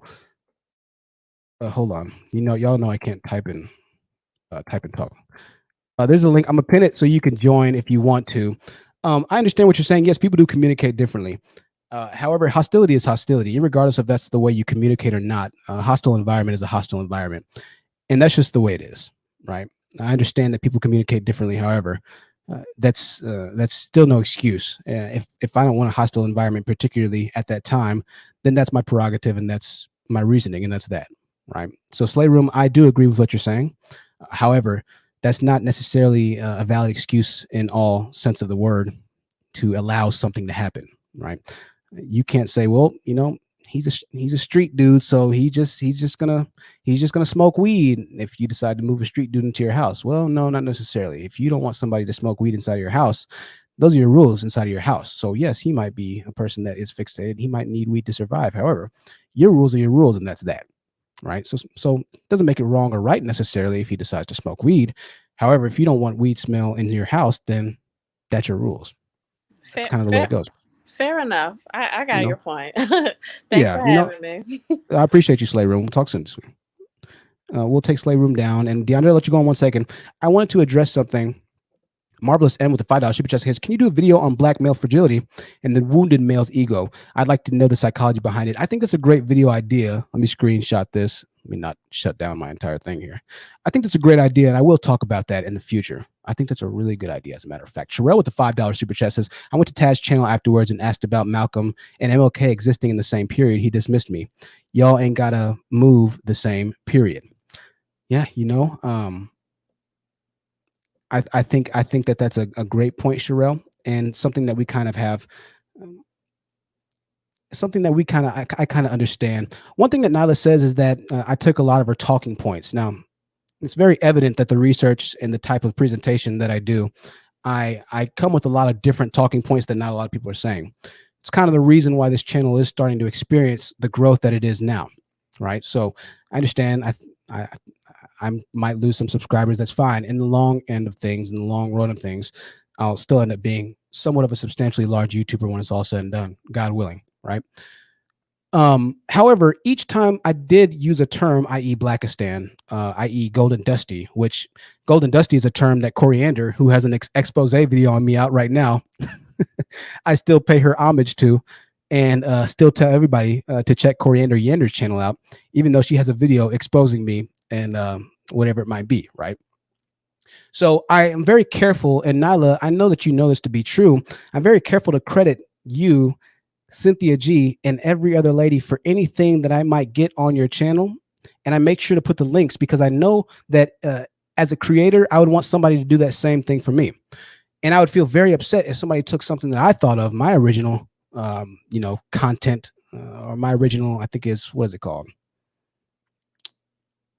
I forget the term for it. Intellectual property, IP. I know I'd be upset. I'm like, oh man, hey, I thought of that first, right? So I make sure to always give you your credit and props where props are due, right? I make sure to always do that. And there's not a single thing that I've said that you haven't said that I haven't told people, I didn't think of this.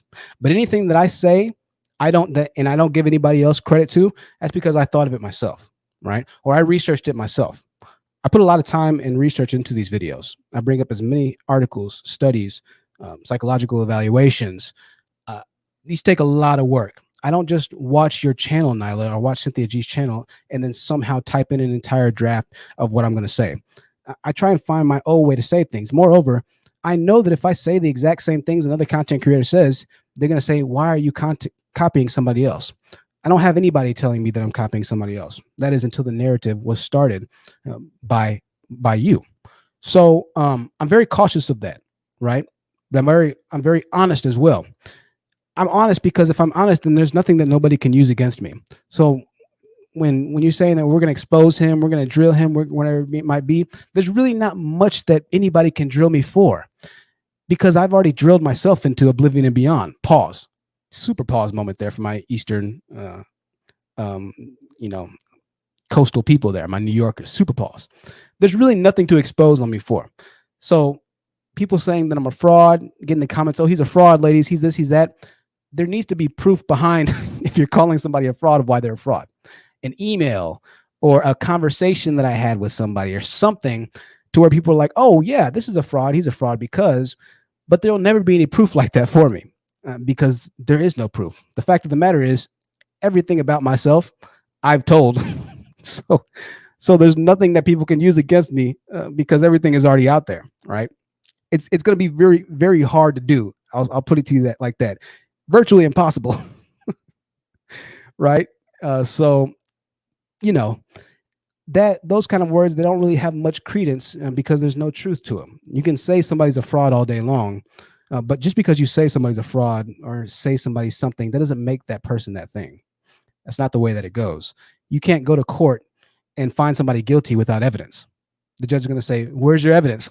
If you don't have any evidence, the person's going to walk scot-free, right? It's very important to know that there's due process for certain things. Once again, regardless, it's not going to really hinder the growth of my channel. The reason that I'm addressing this is because a lot of viewers on this channel they felt very strongly about it, if I'm being completely honest with you. And I found a way that we could use this and kind of tie it into everyday life. So I want to say a couple of things before I let the people come onto the panel. Pause again. IK with the $5 super chat says, as recently as today, Taz is telling everyone that you are a mole for the Manosphere and replaying the live when you kicked him off, right? A mole for the Manosphere. That's a bit of a dissociative, is that the word for it?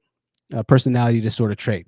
When you start making up fanciful stories like that, he's a mole for the Manosphere, that doesn't sound very realistic, if I'm being completely honest with you.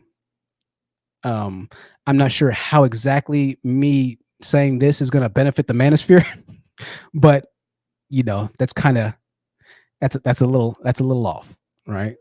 It's a little off, man. Woke says you should do a flashback live and reintroduce yourself from where you started to today for us newbies. Yeah, you can check out the live called Addressing Kevin Samuels plus Haters. It's something like that. And you can hear my entire story, right? You can hear my entire story. That live is already up. And I'm sure we'll kind of come back to this at another point in time, y'all, because this is going to be something that's going to consistently happen, you know. Yeah, that doesn't sound very mentally stable, if I'm being honest with you. And no offense. Well, I can't say that. That's kind of gaslighting. But saying somebody's a mole for the Manosphere, it's a little off, right? Let's address this before I go to the people on the panel. I'll come to you in 1 second. I want to talk about hate and how we can overcome hate as people. Why will people hate on you? Number one, people are going to hate on you because you're popular. Some people only hate you because of the way other people love you. All right. Another definition for hater is somebody who secretly wishes to be you. In other words, having haters is a good thing.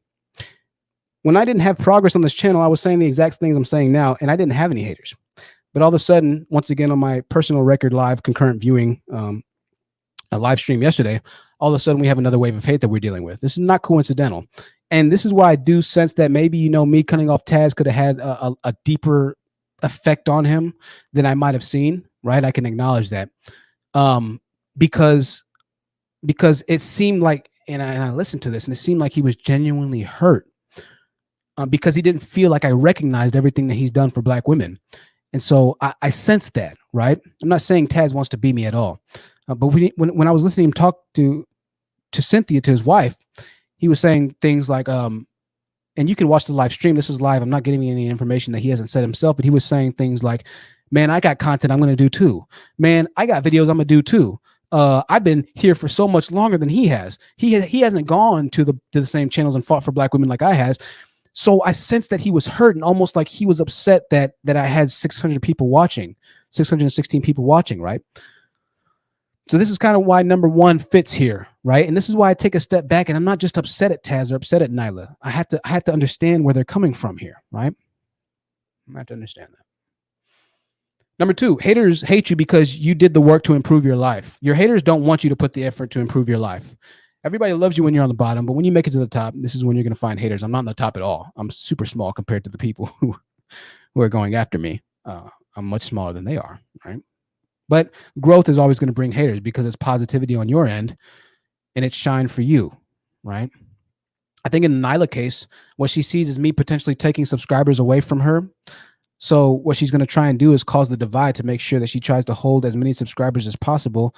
And once again, I'm not going to tell you that you shouldn't watch Nyla Says.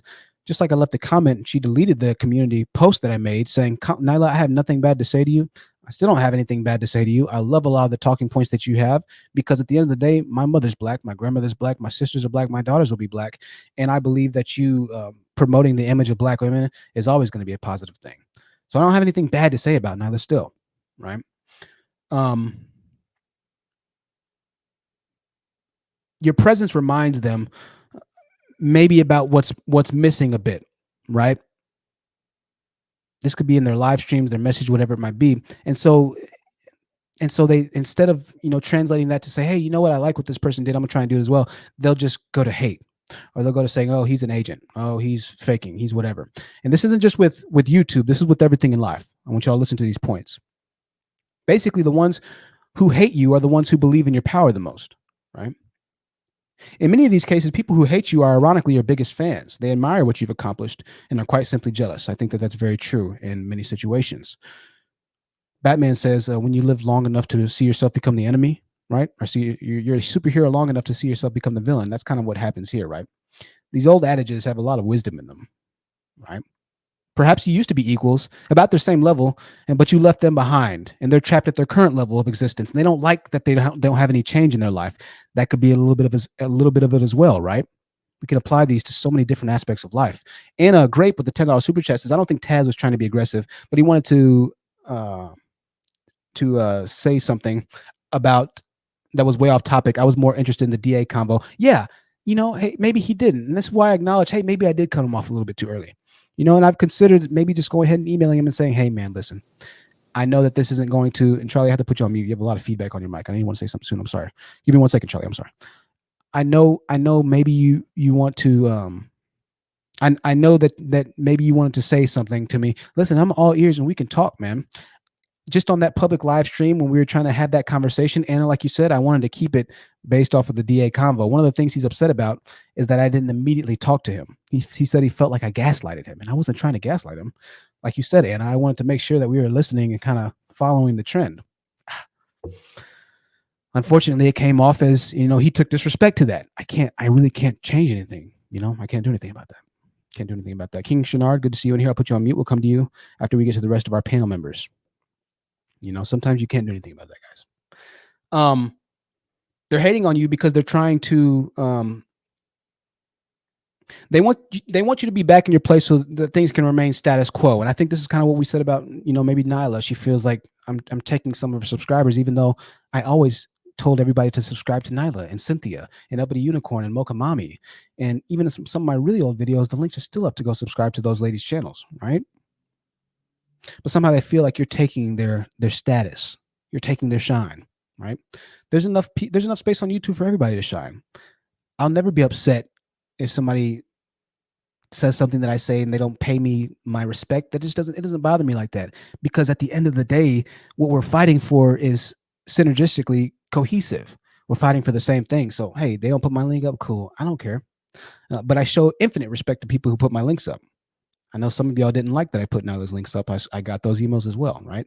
But I felt that it was important to pay respects. I felt that it was important to pay respect for the people that supported me. So, in this case, it ends up coming back to kind of bite me a little bit, right? But still, she shared my videos at one point in time, and I'm respectful for that. This reminds me of a saying that Zig Ziglar said. I actually heard this in high school as well. Our coach used to love Zig Ziglar. Zig Ziglar said, don't be distracted by criticism. Remember, the only taste of success some people have is when they take a bite out of you. Right? How to deal with haters. If somebody treats you like crap, remember, it's because there's something wrong with them, not you. Right? Normal people don't go around trying to destroy other people's lives. Right? It's not what normal people do. The best thing that you can do to people who have severe disdain and hatred for you is to empathize and have compassion for what they're going through. This is why I decided to make this about the trauma that goes on in the Black communities, and me understanding why a lot of Black women might have a hard time trusting me, or hard time trusting Black males, or whatever it might be, because I understand that there's trauma there. We have to be more mature as males and not just go completely off the end, even if people try and go completely off the end with us. I just can't do that as a male anymore. I can't do that in my life anymore, because the consequences of going off the deep end, even though some people might not have to deal with those consequences, for what my mission and my mission is and my purpose in life, those consequences are far too grave, right? They're far too grave. With more power comes a lot more responsibility, right? And when you have people that listen to you and trust your words, you don't have the ability to instill hatred and more torment and more pain where there already is so much of that instilled within their community. I can't do that. And so I'll never speak about people in a certain light, regardless of what they say about me. That's not the solution. The solution is going to be to address the root of the trauma and why this is there in the first place. And this is why I made this live stream today. So it's good to see everybody in here. I'm going to go with the people that I recognize. So we're going to go with Black Women Sisterhood. Then we're going to go with Charlie Brown. And then we're going to go to DeAndre, then China, then King Shenard. And then Sarah Leaks will let you go after King Shenard, since you just joined. Black Women Sisterhood, welcome to the panel. The floor is yours, my dear. Good to see you again. Hey, good to see you too. Good to see the panel. I was just wanted to briefly kind of say something about the whole situation. I thought it was really weird because I feel like if your platform is geared towards wanting to transform men in the Manosphere, then you shouldn't have a problem when one is saying that they are reformed from being in the Manosphere and that they now have a new way of life. It's like, we're kind of like, if they want to be that way, I feel like they're being just as bad as the people in the Manosphere that tell people that you can't ever make a mistake in your life. Exactly. And just like the conversation we had with DA yesterday, right? DA came on saying, man, Black women aren't loyal. Black women aren't this. Black women aren't that. And since he was going so hard on Black women, I had to go a little bit hard on him as well, right? Well, hold on, DA. Hold on. Slow down. Give me an instance where Black women were going hard on you, because guess what? I had my heart broken too, man. Okay. I understand exactly where you're coming from, but I got to check you and hold you accountable to that hatred that you're going to give out, right? Because that's going to affect my sisters in the long run. So give me some examples. By the end of the conversation, he said, you know what, man? You know what, Truth? You're right, man. I think that you're right, right? That's what this is all about. Yeah. Our mission is to try and change the men. That's what we're trying to do. We can't just form enemies, mortal enemies, out of all the men. That's not going to do our community that much service. We're trying to change and get the rest of the world, and hopefully to get them to understand that, okay, there's trauma behind what they're saying. Just like the message today, there's trauma behind this, right? And until they recognize this trauma, then nothing is going to be able to change. We can't just scream unscrupulously and expect something to change, even though, yes, I do go extremely hard on them sometimes. When they come onto the panel, it's a little bit of a different tone, and you'll hear me talk to Stampitis with respect. As a matter of fact, when Coriander Yander made her expose video on me, Stampitis was in Coriander Yander's comment section saying, even though I don't agree with Truth, I'm going to take up for him in this because I respect him. That's what it's all about. Even though Stampitis and I don't agree, and I think that he should be married to his girlfriend, shout out to you, Stampitis, who's watching. When he's on the panel, he has a level of, when he's on the panel, he has a level of respect, and I have a level of respect for him. And that came to actually support, that came to my benefit when I actually needed it. When I had the ladies who I did support attacking me at one point, right? And the men that they were attacking ended up supporting me. It's a very interesting circle that ended up turning around and coming all the way around. Right. This is what it's all about. We can't just go off the deep end. That's not going to do what we need to do for the mission, man. You know? Absolutely. And then the last thing I was going to say is that the whole you pandering to us thing, I kind of look at it like this. What would you gain? Let's say if you really were like some, I guess what they're trying to say, some mule for the Manosphere. What do you gain from dogging them? Like, wouldn't it make more sense that you would try to create another Manosphere page? I mean, because there's a lot of money in that too. You know, there's a lot of money in dissing Black women. So why would you join on the opposition like that? To me, that just doesn't make sense. Right. Yeah. It's exactly. Yeah. I mean, there's a lot more money in dissing Black women. A lot more money. A good amount more money, right?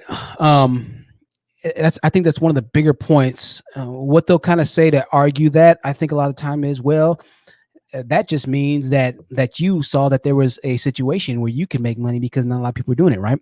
So it's one of those situations where you're kind of damned if you do, you're damned if you don't, argue that point, because it can be used to flip so many different types of ways. But yes, the quickest way to start making money is to essentially chase and go after Black women, because that's what the hottest trend is on YouTube right now, right? So, yeah, what can you say? We're going to go ahead and go on to Charlie Brown. And then after Charlie Brown, then DeAndre. And then China. Then I forgot my order. No, I think China was last. Charlie Brown, DeAndre, King, Shenard. I don't know. We'll see in a second, guys. Charlie Brown, go ahead. I can't remember. Yeah. Huh? Oh, I'm sorry. What'd you say, Bill? No, this is Charlie Brown. Actually, a lot of people may recognize my voice. I've been on some other like platforms. I don't give a shit. I'm gonna be honest with you. I'm a grown ass woman. I don't care what anyone thinks. I got out of other spaces because it was too much mess. And I'm just gonna say this. You are speaking facts, really and truly. Thank you, Charlie. And yes, you are. You are speaking facts, and it is very refreshing to see a young man that is actually got his head screwed on straight. Who cares what these pigeons and hood boogers think? I don't care. Okay. You come on YouTube. People are coming. There are two different sets of people. There are people who come on YouTube to speak the truth to power, and then there are people who come on YouTube because they don't have real jobs, they haven't accomplished anything in their lives, and they come on YouTube to try to make money. And I'm with the people who are coming on here to speak facts, period. Okay. So I don't care whether someone is offended if you put them on mute. These people come on YouTube acting like they're superstars. Yeah. Okay, this is ridiculous. They have like 10,000 followers or less. Right. And then you have people that know how to make ham sandwiches and they get 50 million views. People that the ham sandwich recipes, and they have 50 million views. And these people come on here with like 7,000 or 8,000 views, and they act like it's a clique or something, like Mean Girls or High School Musical. Oh, listen, you're supposed to listen to us, and you're supposed to give us deference because we have 7,000 subscribers. Are you serious? No, boo. You only have 8,000 subscribers in a country with 330 million people. Only in Black YouTube do grown people in their 30s and 40s that think because they have 30 or 40,000 subscribers that people are supposed to kowtow and bow down to them because they got 40,000 subscribers when there's 6%. Black people make up 6% of the population. And people say 13%, but don't underestimate COVID, okay? COVID has taken out a lot of Black people. We walk around in denial, but we act like it's not taking out a bunch of Black people. It has. It has. So you got a bunch of people, you're a small percentage of a population, but you think that the honest truth and people like him are supposed to kowtow to you when there's a large audience of 300 million people outside of Black people that could be subscribed to you. You can't make it in this country with just Black people subscribing to you. If you want to have a career beyond YouTube and have a TV show or something like that, you can't count on just Black people to have success. There aren't enough of the population. So if you want to reach a broad audience, I'm just saying this honest truth. If you want to reach a broad audience and you're intelligent enough to do that, why in the world would you limit yourself to the 50 or 100,000 people on YouTube? For them to think that they have that much pull and influence that they can get you to change your viewpoints and change your mindset. So you can, I'm going to have deference to these people because they have 10,000 subscribers when there are 330 million people in this country. You really think Oprah would have been successful if she would have just like catered to Black people? She would have never found the success that she had if she would just cater to just the small percentage of Black people. And contrary to what Black people think, there are people in this country that actually sympathize and empathize with the plight of other people, but they're not militant. They will listen to your message. They really will. Because you have a message that transcends race and gender. There are people outside of Black people that will listen to what you have to say. If you live in America and you want to have a life of peace and prosperity as a person and not necessarily a Black, white, Latina, or Asian person, they will listen to you and say, you know what? This guy is offering solutions that transcend race. If everyone in this country gets up every day and goes to work and gets married and takes care of his children, we could have a much better place. That has absolutely nothing to do with race.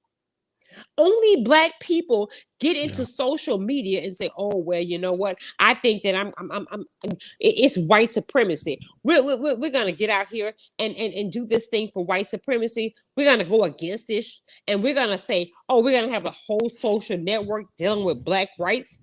Black people have had rights since 1964. When the Civil Rights Act was passed, Black people had their own rights. When the Civil Rights Act was passed, those were for Black people. And we need a separate law for Black men or Black women. No, you don't. There are laws on the books already that protect us. And Charlie, I want to kind of say one thing, and look, Charlie, we're going to go on, but I want you to keep that train of thought, because I want to say this. It seems like in the Black community as well, there's like this notion to kind of tear down the ones who make it within the Black community, right? Mm-hmm. And we've seen this play out time and time and time again. The Right. ones who are at the very best or at the pinnacle within the Black community become targets, right? Yes. Now, obviously, this is beyond the rap community, but even if we look at a lot of the most popular Black people who have made it, the main detractors of a lot of the best and the brightest of Black people is other Black people. And this is something that we have to deal with all the time. And this is yet another circumstance or situation when we feel like there's not enough pieces of the pie. Jeez, I shook the whole table. We feel like there's not enough pieces of the pie. I'm sure I'm going to mess that light up, to share with each other. But we have, because of that, we have to attack our own, right? It's like, no, because there's so many little resources in the Black community, because things are so tight. It's like, oh no, he's kind of digging into that piece of the pie. So no, we got to shut that down, because if we don't, that's going to affect our piece of the pie and this and this. We have such a herd and aggro personality that we feel like we all can't succeed. Like you said, there's 300 million people in America. This is the message that I say is much bigger than just sticking with Black people. And this is why you're starting to see other races of people that come onto the panel, that speak and that share their stories and things of that nature. But out of that, somehow, since things are so tight in the Black community, it causes vitriol and animosity within the Black community as well, right? It's very interesting point you had there. We're going to move on. Listen, I appreciate Charlie Brown for saying that. Charlie Brown, I guess she took herself down. I think there's some great points to that. I see you, Charlie Brown. We'll come back to you in a second, Charlie Brown. Let's go ahead and move on to DeAndre. I believe DeAndre was next here. DeAndre, I appreciate your patience. The floor is yours. Go ahead. Oh, appreciate it. Can you hear me? Yeah, I hear you perfectly, D. Okay, cool. I hope I'm not too loud. First, I've watched you for a little bit, for a while now. I'm not going to go into the semantics with the content creators that are mentioned from what's going on or whatever. So I'm just going to make a general broad statement, because I know them also, and on both sides of the fence. So I'm just going to make broad statements and correct me if I'm wrong, if I say anything that's out of bounds, or you have to correct me. What I've noticed, and you're right about that, with that breaking down. The problem is, and this is what I've seen. I don't live in the US, haven't been there in 20 years, like living wise, right? So, and I didn't realize that I was American really until I left. If that makes any sense, if you understand what I'm saying here. Yeah. Yeah. So the problem with Black people is that, and I figured this out, is that we can imagine the success as a group, but in our lifetime we've never actually seen it on a sustained level. We talk about past things like Black Wall Street and those things and so have you, and so forth, right?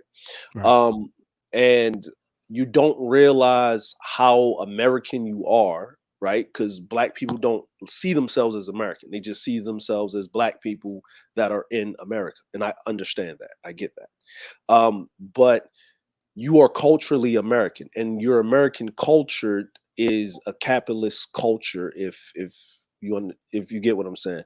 Right. And what I'm basically saying is this, is that a lot of times in these spaces, is that for you to branch out, for other people to have you on their shows and for you to be bigger and better and whatever, you would have to present your content like you're doing it right now. There has to be structure. Right. It's not the Wild West.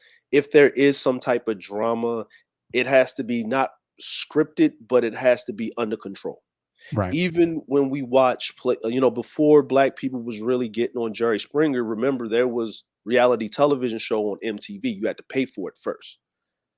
You had to pay for the Real World. You had to pay for Road Rules and all of that. If you grew up in the late 80s, early 90s. But the shows before the Jerry Springer shows was the Geraldo Rivera's, the Donahue shows. You know what I'm saying? They were drama ensued, they were drama filled, but people handled themselves a certain way. There was nobody rushing the stage. So I was reading this article about how people don't understand that they love a reality TV so much, and they've been preconditioned to love it so much over the years. Remember, we were younger children. It was a producer from the Real from the Real World and Road Rules from MTV. It was a female, it was a white lady, and she said that the reason why people love Real Housewives of Atlanta or the Mob Wives or whatever is because it's been a thing. We've conditioned people over years since they were younger, the latchkey children, to really love the drama, to really put it out there, right? To really cut and edit and chop and do all of that.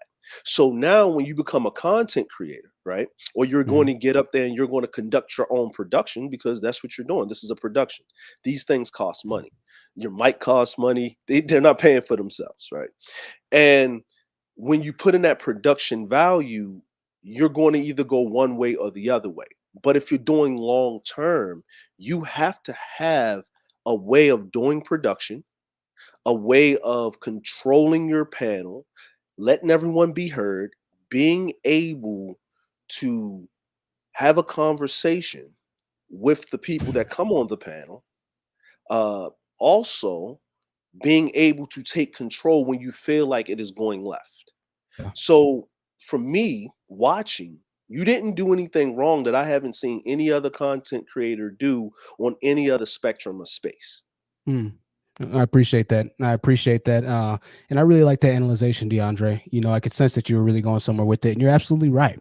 You're absolutely right about that. And I do appreciate your support, man. You know, no problem. And I know that we might not even agree with everything that we say, but I think that honesty and integrity and, you know, transparency, as far as just having an honest conversation and dialogue, is extremely important. So much respect to you, man. And you know, maybe we can call back, and if we have some disagreements, we can call back on the next couple of live streams. And you know, I'd love to talk them out with you, man. I like the way you think. No problem. I'll send you an email, man, and we'll have some conversation. Appreciate you. Definitely, man. I'd love to have you back up here. TheHonestTruthYT@gmail.com, and we can really get into some stuff. Pause moment, of course. All right. Yeah, no problem. All right, DeAndre, I appreciate you.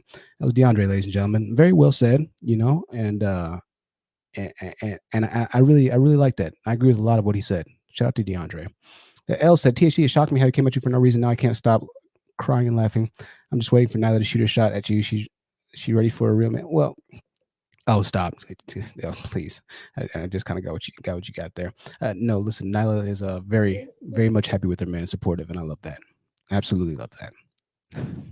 Y'all's comment. I just and I just want to say this honest truth. I'm not one to kind of linger on panels. I used to do that, but I'm old. God damn it! I really, God damn it! I don't feel like it. Okay, I'm old, and I've been on YouTube since the beginning, since the onslaught of the Manosphere. When they had the Tim Alexander guy with Diary of a Mad Black Man and all of that stuff. I remember that. I'm old. I'm way back. I remember back in 2010. Okay.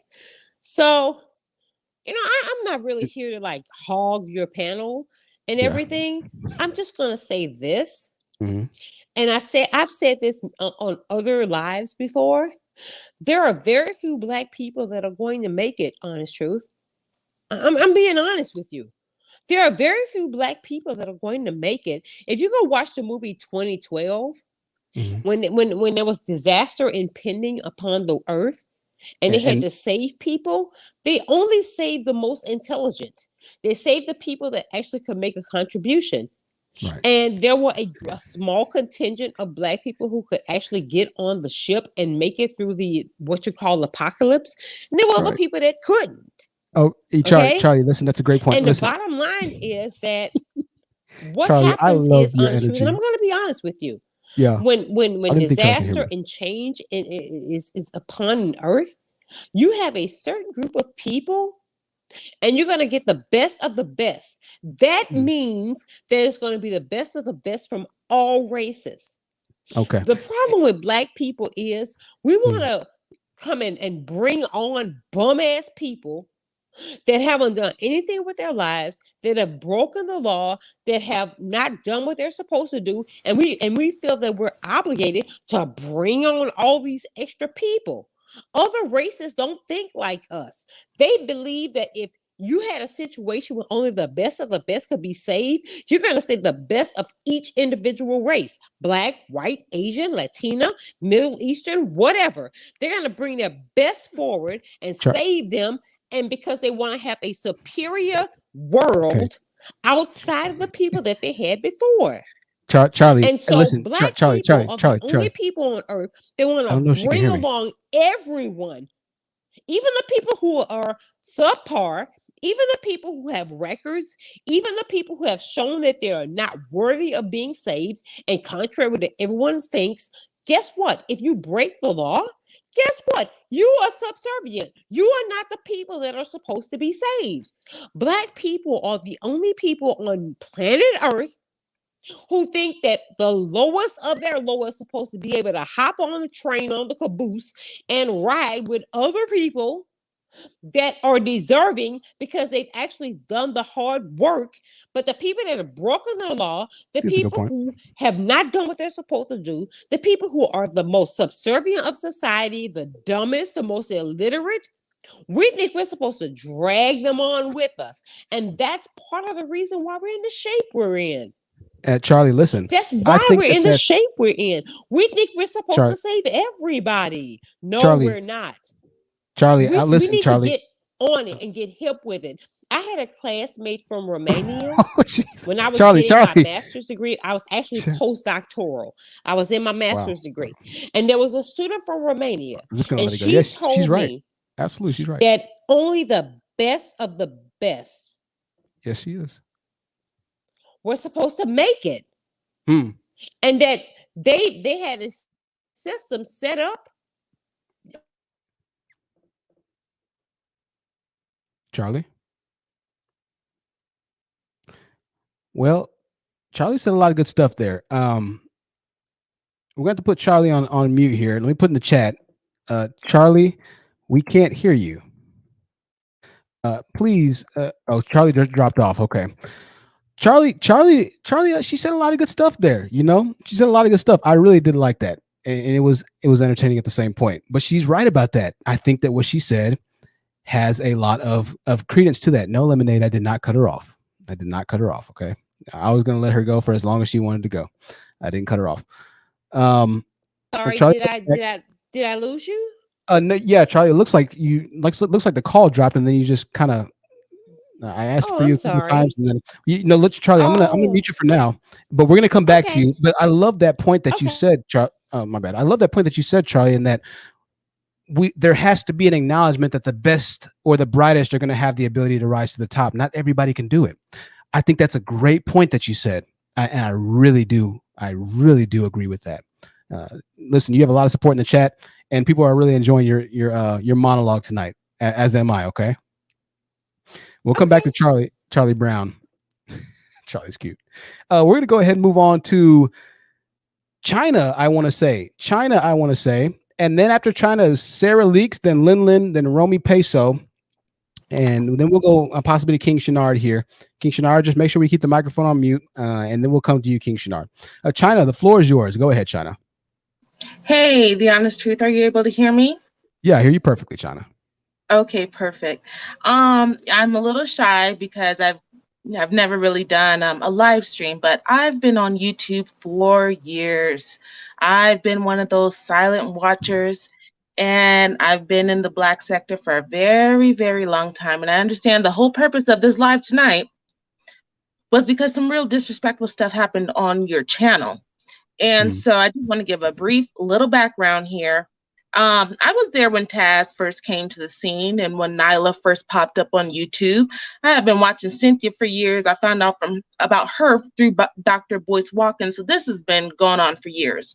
But when Taz came on, I would say that he was genuine, and I can never say that he is not. He was always a defender of Black women. His moniker was, I am Pookie and Ray Ray.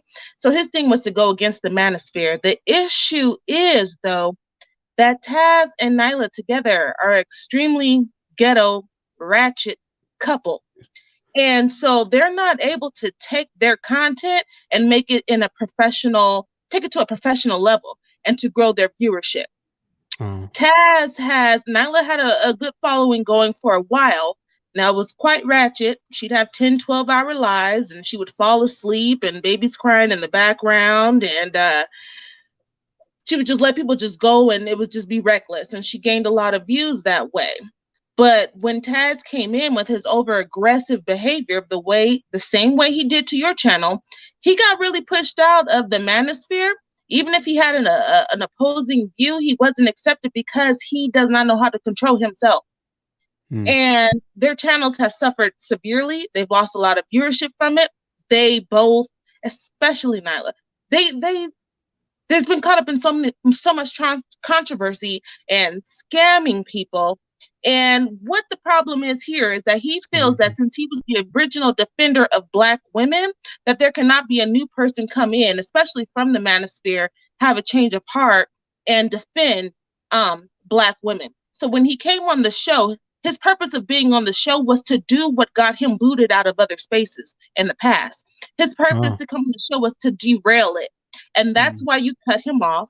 And I feel a lot of the women who are new to this space, who have called in, tried to defend him tonight, they don't understand the history, and they don't understand. I appreciate the professionalism that you have in your show. I appreciate the way you structure it, and we're going to keep on topic. And you're going to limit their times with the calls and things. His purpose was to come in and derail it and make it about him. And who are you, Truth? And who are you to be in this space defending Black women when I was the original one? You have no purpose of being here. His purpose was to defend the show. And Nyla has extremely low self-esteem. If anyone, I've always cringed when you shouted her out. I never said anything. I'm not a big commenter, but I've always cringed because she will protect her nigga at any cause.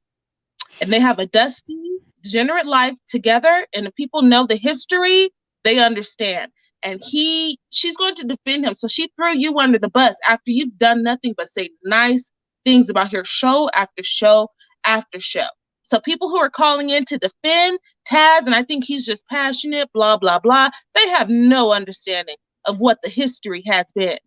And he was doing to you what has kept his channel from growing. Right. He's dysfunctional. He's not professional. He smokes on the show.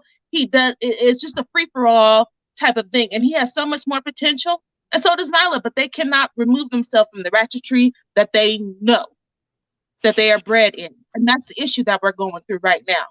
So I'm just here to say that's what the problem is, and they are going to hate on you, but they cannot evolve from who they are instinctively. Ooh, that's powerful right there, China. That's a lot right there. I appreciate your input and the knowledge of the historical timing and events that you've kind of witnessed as far as leading up to where we are now. I think that a lot of people, and myself included, don't know that, and I'm so happy that you were able to kind of give me a brief historical, history lesson, if you can, or if you will, on what has been happening and what has been consistent as far as what we're seeing and facing now on this channel. For that, I'm very thankful, China. And I have to agree with you on a lot of points. That's exactly what I felt. And I agree with you on a lot of points. So thank you for that, China. We're going to take you, mute you for a second, but we'll come back to you if you stay on the panel in a bit. Good.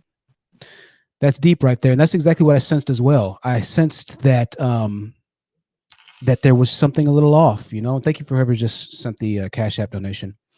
Something was just a little off, and so You know, I'm pretty good at reading energy, y'all. I'm pretty good at it. And I try and give everybody as much respect as possible. You know, for the most part, I'm the type of person where if somebody hates me, you know, if I know that I haven't given no reason to be, most of the time I don't give anybody a reason to hate me. For a couple of years of my life, I did, but for other vast array moments of my life, I've gotten along with everybody. You know, so if somebody doesn't like me, usually I kind of identify that there's a problem with that person. I'm not saying I'm perfect, because I'm definitely not. You know, y'all know my faults. Y'all know my mindset and where I've been. But that's exactly how I felt. So Wild Regal TV for the $10 super chat says, Taz has said he wishes more black men would defend black women. So why would you leaving the manosphere be a problem? I sub all. There's room for all to win. No room for the crab mentality. Keep your vibrations high, Truth. Thank you so much for that. I appreciate that. That was a lot. That was pretty deep right there. That was pretty deep. Anna, I see that your devices aren't connected, so connect your microphone and your video camera, Anna, or give it access, and I can bring you up. Alexander, I see you in the back as well. It's going to be some time, but we'll come to you in here in a bit. Alexander, it's good to see you here. Summer, make sure you connect your devices as well. It's good to see you here. I believe the next person, and Tony Morrison, thank you so much. Make sure you like the videos, ladies and gentlemen, or dislike. Whatever it might be. Wild Regal TV says, I'm defending Truth, guys. I'm not telling him to allow anyone. He says, I'm telling him not to allow anyone to lower his vibrations. Yeah. I didn't think that you were going against me, Wild Regal. Everybody, she's definitely for us. Thank you, Wild Regal, for your continued support. And thank you for the Cash App donations. There's two I need to read off here before we go to Sarah Leaks. 1 second. And I just want to thank, there's three. Thank you all so much, y'all. I appreciate that. I'm sorry, there's two. I'm tripping. One from Miss Ann. I'll just say that. I don't want to dox anybody. Thank you for the $5 Cash App donation. And Frank, thank you so much for I said I don't want to dox anybody. Here I am doxing you, Frank. He says, for don't let anyone strong arm you on your own show. Absolutely. When in my castle, I have to do what I see and I feel is best. You know, and that's what I see and I feel. Right. That's what I see and I feel. Tina says that, yeah, she's live crying emoji. I assume that she means Nyla. Culture of Misfit says, I can't believe it's gone this far. Yeah. And listen, this isn't necessarily just all about Nyla. Obviously, this is about Nyla right now. But I really wanted to kind of formulate this live stream to be something that we could apply to everybody's own personal lives. When you have to deal with animosity and visceral hatred, you might not understand why or where it's coming from. I kind of tried to structure it to where it's not just an all-out attack against Nyla, right? So Self-Love Heals for the $50 super chat. She says, you know, I stand for you. You are genuine and I feel it. We have your back. Thank you, Self-Love Heals, for your continued support. One of the top donators and contributors on this channel. So ladies and gentlemen, you can hop back and forth and, you know, kind of get your, you know, drama entertainment for tonight. We don't really do drama too much on this channel. So, you know, get it while you can, if you will. And enjoy it if you can. If drama's your thing, you know, we're not going to be here for very much longer as far as the drama goes. We'll get back to our regularly programmed schedule content here in a bit. Sarah Leaks, thank you for your patience. After Sarah Leaks, we're going to go with Lin, and then we'll go to Romy, then King Shenard. Actually, you know, we got to give King Shenard his shine. After Sarah, we'll go to King Shenard, then Lin, then Romy. Go ahead, Sarah. Thank you for your patience, and the floor is yours. Okay, can you hear me? Yeah, I hear you perfectly. Okay, yes. All right. So yeah, I know I was kind of going off in the super chats, but I wanted to make sure, like, I was getting kind of annoyed. My thing is, like, I find it quite alarming how many people are saying he wasn't aggressive. If you're finding his behavior, his comments in the chat, his responses when he unmuted himself, those two opportunities he gave him, if you're not finding that aggressive and hostile, there's a conditioning that the Black community has done within you, because that is not the normal way to engage a person you have a disagreement with or you have problems with. And let's take a trip down memory lane. First time he unmuted himself, you were like to him, hey Taz, what's your thoughts on the topic? Because we were all talking about that DA dude and we were trying to, like, I guess, transition him to the lighter side. You say, hey, what's your thoughts on the topic? He's like, no, I got some questions for you. You're like, oh, okay, I'll let you respond later. Let's just stay on stop topic for now. I'll get back to you. He goes on mute. And then we keep talking to DA, and then you go back to Taz. Hey, Taz, what's your deal? He unmutes again. You Manosphere dudes. He was on the combat. Like, that was hostile. He was not on your channel to try to collab, to try to fill you out. He was just trying to attack you. And that's why I feel you did everything right. And I expected you to have that reaction because you don't do the BS. I have been observing your channel. You're very straightforward. You're very on topic. You don't let things go, awry and just go like crazy and stuff. You're on topic. So you don't tolerate that nonsense that he was trying to do. So you booted him off. What, did they want you guys to have like a cursing out battle? Like, oh, F this, F that. Like, you did what you had to do. What are you gonna say to him? So I think you did everything perfect. He disrespected you. He came to your house and acted like it was his. Personally, for me, I would bury this under the rug.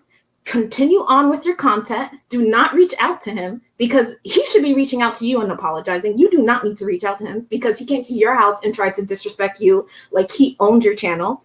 Don't reach out to him. Continue on with your content. You have amazing things to say, amazing delivery, presentation, thoughts. I've come to so many realizations listening to your content. So I'm loving this channel. Keep doing you. You did everything right, everything perfect. The people who are saying you were not, like, oh, you shouldn't have booted him off, you should have listened to him, are Taz fans. Taz has been on YouTube for a very long time. Of course, he has his little cult following. So these Taz people are here with a bias saying he wasn't aggressive. That's just how he is. You should, but no, you did everything perfect. You acted as normal men do. That's it. Sarah Leaks, I appreciate that. And that's a lot of confirmation there and very well said. I really do appreciate that and the support of everyone who echoes the same sentiments that Sarah Leaks has echoed. And I want to also thank you for trusting me and for giving me your time and listening. And for the rest of our viewers for joining us tonight, even the ones who are switching back and forth between lives, I want to thank you for entrusting me and giving me your time, because time is money, especially in 2021 in the middle of a pandemic. Time is literally money. I can't thank you all enough. And I'm glad that I am making somewhat of a difference on both sides, just as we saw yesterday with the conversation of DA. And as we see every day with ladies like Sarah Leaks and even myself in my own life, with the conversations I have with y'all on and off the air. It's good to have a community that's formed around positivity and a positive image and combating the negatives that we see so often portrayed within the Black community. It's good to have that. So thank you so much, Sarah. And I think that was very well said. I agree 100% with everything that you just said, Sarah Leaks. Awesome, awesome, awesome, awesome, awesome. I'm loving it. We're going to go ahead and go to well, King Shenard, I know I got some comments in the chat saying that you're more manospheric type believing, but we'll just try and keep it quick. What are your thoughts on the entire Taz situation? And I'm not sure, but we're going to kind of comment on the Taz situation. I want to keep it on topic for the most part. I haven't seen your name before, and this is your first time on the panel. So where is your stance on what we're talking about right now? And if you don't have a stance on what we're talking about right now, we'll just try and keep it quick if you have a personal problem with me, okay? I'm not a menace, whatever it's called. I'm not a part of that. I was gonna say, yeah, man. Have you ever heard of the Argument League? The Argument League? Argument League. No, the Argument League. No, I haven't. Yeah. I mean, I suggest you just search that up. Come on the lives. They're usually live around like 5 to whenever EST. Okay. Right. Okay, hey, send me an email with the link. Okay, I'll check it out. I'm gonna put my, huh? Yeah, I'm saying you can find Taz in there instead of just talking about the situation here and it's all one-sided. Take it over there. Right. Okay, I'll do that. Send me the link though. All right. No, you can type it on YouTube, the Argument League, or the Solar Vision Debate League. Solo Legend Debate League. Okay, cool. I sent my email in the chat anyways, man. Just it'll be a little bit easier for me. All right. Just send me an email and we'll try and I'll think about it. But bro, hey, if I like it, I'll find it right now, bro. You just type in the Argument League. It's King right Shenard, there. I'm live right now, and when I get off, I'm probably not going to remember what you're telling me. I'm not trying to gaslight you, man. Just send me the email, bro. It's not that difficult. All right. Lord have mercy. I'm trying to play into what you want. You're making it tougher. I'm trying to give you some, give you some credence here. We'll move on. You're making it way too difficult, brother. We're gonna go to Lin and then Romy Peso, then Summer, then Sands, then Alexander, our fan favorite. We'll have you kind of follow up with everybody. Lin, the floor is yours. Lin, go ahead. Lin, I can't hear you right now. If you have headphones in, Lin, try and unplug your headphones. I know you're not muted. You're unmuted. So, can you hear me now? Yes, hear you perfectly, loud and clear. Okay. I don't know how to follow up with the previous young lady that was speaking, but essentially everything that she said, I agree with 1,000%. I feel like there's something with the Black community, like they condition you to be so rough, like around the edges. Like people say this all the time, like it's not what you say, it's how you say it, and tone matters.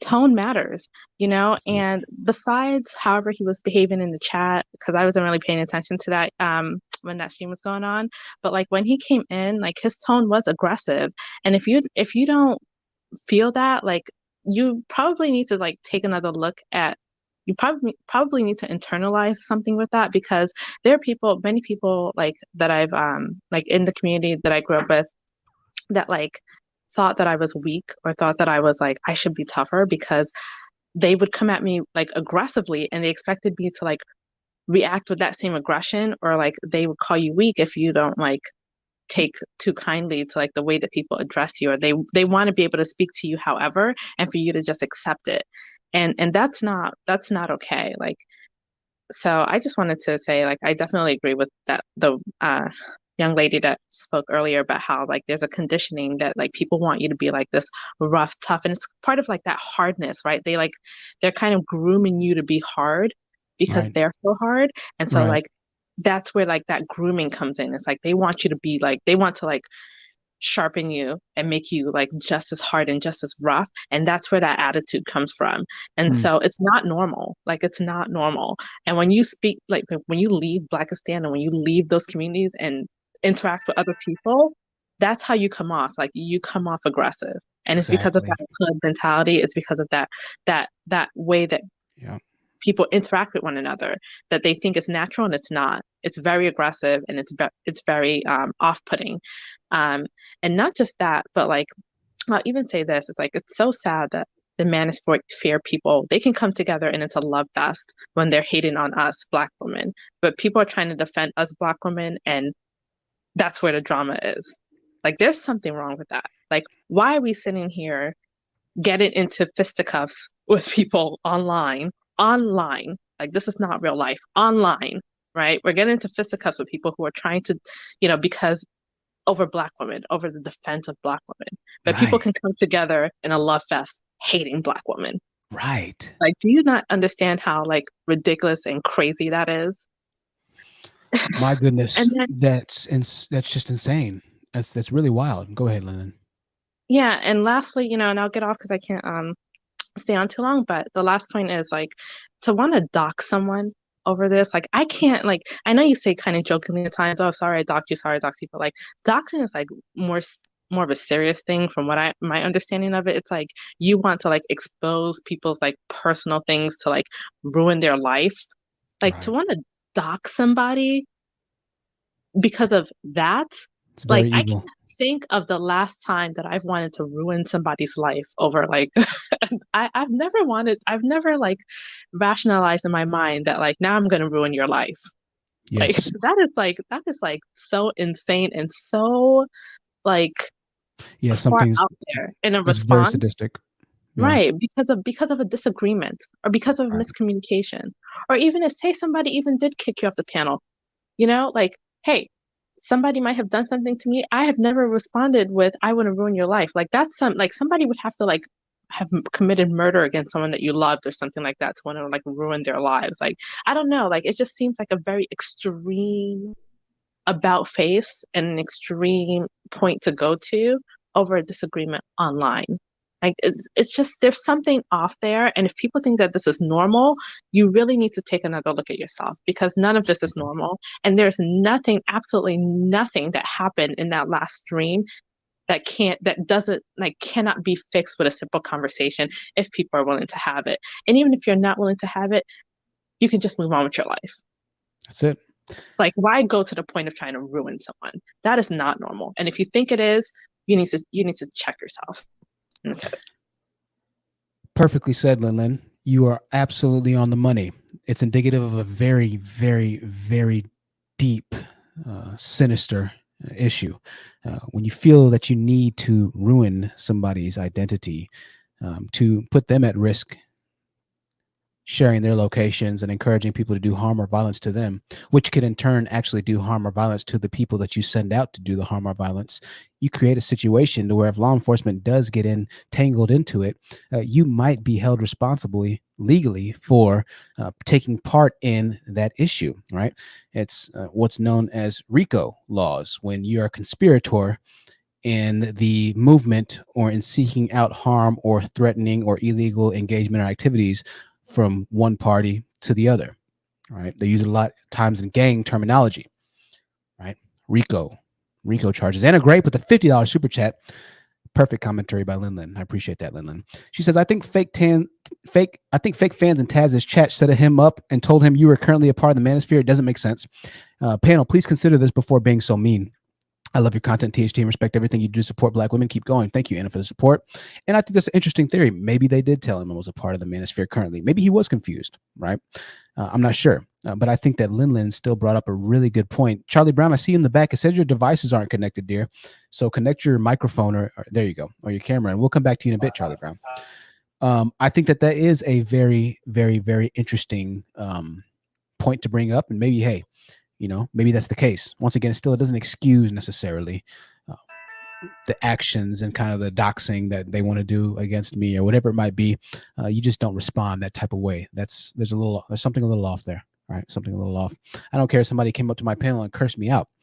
I'm not going to make it my sole prerogative and mission in life to find out that person's identity and then send my subscribers over to their emails or YouTube channels or to their state. If you see this person or this person, they live here, I'm just not going to do that. It's not that serious for me, right? It's not that serious for me. That's, Lord have mercy. It's a little off, man. We're going to go ahead and move on here. I think Romy Peso is up next. Then we're going to go to Summer, then Sands. Romy Peso, the floor is yours. Go ahead. Can you hear me? Yeah, I hear you perfectly, Romy. Go ahead. Okay, perfect. Well, let me solve your dilemma here. Let me break it down to you real quickly. And I'm going to try to be as concise as possible so I can get off. Number one, I think China hit it kind of on the head, if not on the head. That was a good analysis that she brought up. But let me go further in that. I happen to be on chat, and I'm not a subscriber to Taz or anything, but I just happen to run across his channel. I know who he is. I've been on YouTube forever as a viewer. I also have a channel now, but I was on this. I just happened to come across one of his lives, and I got into the chat, and I typed in this chat. I was kind of trolling him a little bit, and I typed in this chat, I'm gonna be the next Taz, but better. And he didn't have anybody on his live. I mean, he wouldn't let anybody on his live. But as soon as he saw that comment, he immediately he sent me the link to his short stream and brought me onto his live. And I would have thought that once he brought me onto his live, he would have said, "Oh, really? You're gonna be the next Taz? Oh, but better. Wow, that's great, because I need help in this cause of fighting the Manosphere." But nope, he didn't do that. He did the opposite. He went directly on the attack against me. He started calling me bitches and hoes and all that other stuff, which in turns I quickly analyzed that he doesn't want anybody else in his space. So that's why he attacked you. So when So, and I just happened to come across your live, and I heard you say something about Nyla, and I didn't even know that you were mentioning Taz, but as soon as I heard you say Nyla was attacking you, I already knew what it was, because he had actually did it to me. So this is the deal. He doesn't want anybody else in this space, because you're going in on his market share. Right. See, I quickly realized that this whole YouTube shit, it's all about money. Nobody cares about anybody in this sphere. It's about making money. Even the Manosphere, they don't care about black women or whatever. They're there to make money. That's the object, is to make money. So they keep guys mad and upset so they can continue. Well, Romy, my entire objective is not to make money, Romy. I have a pretty decent job right now. I'm not balling outrageous. I have a pretty decent job. I'm not talking about you. I'm saying in general. Right. I'm saying in general. In general, that means 51%, not 100%. Sure. But like I said once before, the object is to make money. Right. The Manosphere is about making money. And what really drives it now is because Kevin Samuels got very lucky with one video, and now he jumped from zero. I remember Kevin Samuels when the guy was making cologne videos, because I'm an avid cologne purchaser. So I was subscribed to the guy before he even got into the Manosphere.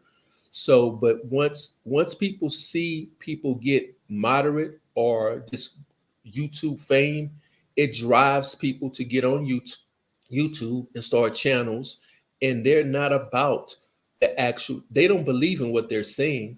They believe in making money. And what happened is that Taz, if people start coming into this space going up against the Manosphere, he's looking at that they're going to be super chatting you, they're going to be cash apping you, and they won't be cash apping him. So it's about money. So that's why when he came on, and I didn't see the interaction, but I already know how it probably went.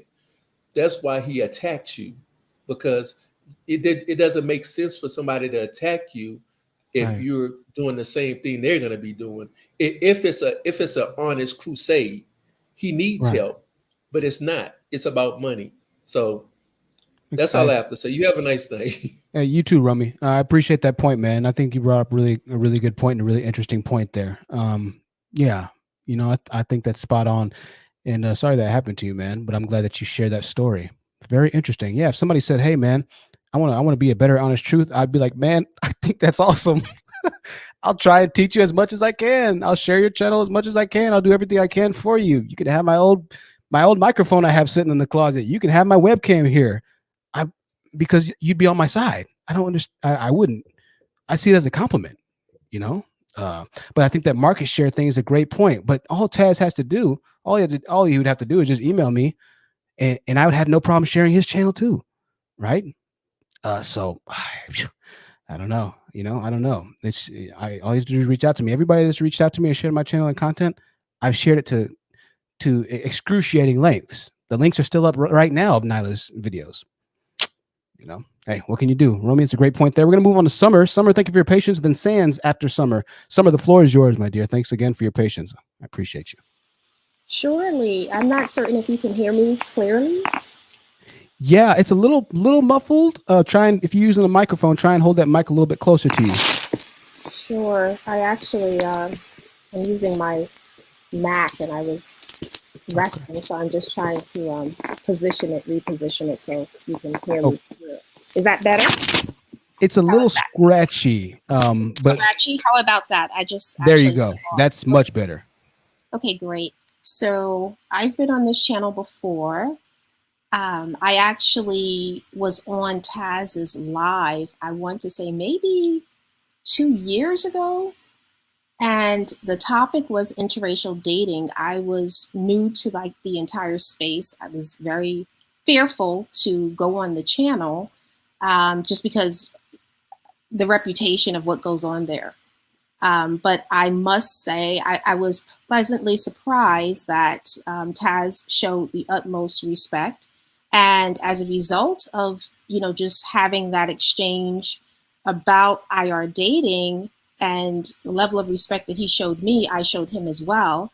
And I believe Nyla also participated in that conversation. And so I left that discussion really feeling good that, you know, there was a space where people were interested in hearing about Black women, the reasons why Black women date IR, the divestment of certain Black women. And what it led me to do was to explore his channel. And I was pleasantly surprised that Taz actually creates real content that holds Black men accountable. So, you know, with the discussion concerning Tulsa, that was in the paper, and a lot of Black men were saying, well, you see, when we try to build, they just tear everything down. Taz did a wonderful video basically explaining to Black men, if they try to destroy what you've built, build it again, and do not make excuses. On child support related matters, Taz has really tried to educate Black men on that topic. I noticed, and you know, again, I don't know about the doxing issues or any of that other stuff that takes place, but I noticed that whenever, you know, there is a discussion and he's a part of it, he is a staunch defender, to be quite honest, of Black women. And I didn't quite understand the exchange that went on between him and you and that whole energy thing. I think that was off. But I just wanted to provide, you know, some other feedback as to what I personally observed. So I'm hoping that maybe in the future, he will reach out to you, or you possibly will be receptive to reaching out to him. Because to be quite honest, when you peel back like that rough exterior, and I get it completely, as Black people, we should never be relating to each other on that level. You know, that level of hatred, anger, skepticism. I think we have to move beyond that at some point and really engage in conducive and constructive dialogue as you do. And I certainly applaud you for upholding, you know, the decorum in your particular space and really having the discourse raise higher at a higher level than many of these other platforms. So I just wanted to add, you know, that to the discussion. Sure. Yeah, definitely. I appreciate that. And I appreciate your input. And hey, yeah, you never know what the future holds, right? And we're all human and nobody's better than another person, right? I have no problem with that. And thank you again, Summer, for your input and your personal experience with Taz. I'm glad to hear, you know, about his promotion of the Black woman's image, as well as falling in line with a lot of the things that we kind of say on this channel here. So thank you, Summer, for that.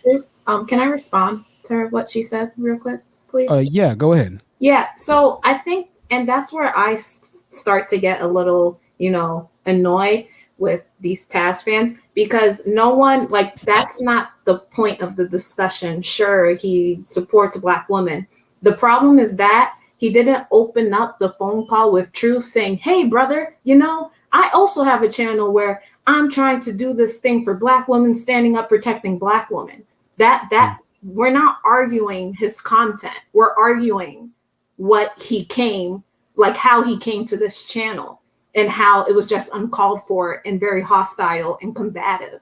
That's the problem, not the content that he has on his channel. What he, like, what was his goal? What was his purpose of coming over here and being so hostile and just angry? So I like saying that stuff about Taz. Obviously you're a fan, you want to, I guess, promote him even more. Sure, I think everyone who's heard of Truth, heard of Nyla, Taz, Cynthia G, and them, we know about this whole calling out the degeneracy of Black men. They're doing that. Truth is doing that. Okay. But Taz coming over to this channel and speaking so aggressively and not coming with, you know, just coming calm and trying to understand Truth more. He was just on the combative side. That's what we're arguing about, and how that was wrong and why Truth was justified in booting him out. So that's all. I think that's a great response, Sarah Leaks. And Summer, I appreciate your personal input as well. I'm going to go ahead and roll with Sarah Leaks on this one. That is what I identified and what we're kind of arguing at this point. And like I said in the beginning of the live stream, I pay respects and homage to, you know, the mission that Taz is on as well. However, just like Sarah said, just like we said earlier, I'm not feeling that there was that brotherly love type effect that was going on when he first hopped on here. There was none of that positive enforcement before we started getting to the immediate negatives that he might have had with me. So the energy, like you just said, and like you admitted to, Summer, was a little bit off. Even you just said it yourself, right? Sherelle says, he said he came to vet me, right? So listen, I don't need another grown man vetting me, right? Typically, that's a term that Black women use to vet Black men, right? But I don't need another male vetting me. I know who I am, and I don't need another male's authority to tell me who I am, right? So, a $5 super chat from Bougie Bella. I appreciate the support, Bougie Bella. I love that ABI. That's awesome. Bougie Bella with the $5 super chat. Thank you to everybody who's been contributing and who's still watching us right now. I appreciate that. Sands, the floor is yours, Sands. You've been waiting such a long time, my dear. And I appreciate your patience, Sands. Go ahead. Oh, thank you for having me on. I hope everybody can hear me. This is my first time participating in any of this live stream. I've been on YouTube since 2007, so I've seen the birth of a lot of channels, and I've seen a lot of people lose their channels. And let me just say, you're doing a good job. You're keeping it professional. You're keeping it concise. You have a vision to push it further than where it is now. And do not let these people who are not professional, who I don't want to say it because, I don't want to bring that unprofessionalism to your show, but what you said, what we heard, what we saw is what happened. And I am tired of Black people coming in and making excuses for people that are not coming in with a genuine or a professional way of doing things. That's one of our problems. We're apologizing for the degenerates amongst us. And we are trying to give the degenerates a voice, and they don't want that voice because they come with ignorance. So I just want to say, I know there are people that are trying to defend Taz. I've tried to go onto his stream and listen to him. And when I say within 10 to 15 minutes, I had to click off. The unprofessionalism, the screaming, the curse language, everything. It is just terrible. And like that older lady said, I think her name is China. I don't want to mess it up, and I apologize. She is right. In order for us as Black people to progress and move forward, we have to cut the strings. We have to cut the strings on those that do not want to move forward or do not want to progress. It's hard. They're your sons, they're your daughters, they're your family. They gotta go. Once we start moving forward and we start building and we start going towards a future, then when we do that, when people see that, they can either fall in line or they can, some people gotta go. In the white community, the degenerates, some of them go. I've never been anywhere where I've seen the white community uphold the degenerates and go, oh, hey, we got to save them. No, it's either you meet our high standard or you stay down there and you're left behind. So that's all I wanted to say, because I just want to make no matter what it is, you're going to lose subscribers. Absolutely. Do not let that deter you. You're going for the long game. You keep it professional. Like I said, I've been on YouTube 2007 when it was first created, when I was in college. So I've seen people, and I will tell you, the people that are on top are the people that keep it professional, keep it controlled, have a great production. So you are doing your thing. We can't save everybody. And I know there's some people, oh, what are you doing? You're doing what you're doing because your message is getting out there. And even if we don't all have to agree with everything that you say, and even if you have an agenda, like some people say, well, the agenda hurts you because it aligns with what I believe and a lot of other Black women believe and some Black men believe. So just keep doing what you're doing. I'll stand behind you and I'll support you. And you have a great night. Sands, you as well. Thank you again for your patience and your support, Sands. And I completely 1000% agree and stand by everything you said. It's been a wonderful live so far. 337 people still watching. I really want to thank everybody that came onto the panel and took the time to say something. We're going to get a final words in a bit. We have 2 more people left on the panel, and then we're going to get our final words. So to the last 2 people on the panel, these will be your first and unfortunately final words. We're going to try and keep it a little quicker, so we're going to start wrapping this all up. This has been a long live, and I don't want to keep the negativity too drawn out because I don't want to pay too much time to it. But I really do appreciate everybody's support and continued support and the comments that I've been getting, because yes, this is something that's going to be eventually a long-term marathon type ordeal. And in marathon races, you're going to go through sections and periods of time where you don't think you can make it. You might run over or step on a rock, or there might be something in your way. You might trip and fall, but as long as you keep your eyes on the prize, as they say, another old adage, right? You'll end up winning the race as long as you give it everything you have and strive for the very best, right? And that's what we try and do here. And once again, this is applicable to all aspects of life, not just YouTube drama, right? So Charlene, sassy and entertaining for the $10 super chat says, keep going, Truth. I see value in your channel and I love the chat. You give Black women a safe place to speak their mind. And I appreciate that, Charlene. I'm glad that you have somewhere where you can come to and really enjoy, unwind, and get away from the madness that ensues in so many various aspects and parts of YouTube. $10 super chat from Dimitri. Another super chat from Dimitri says, THT, you're a professional.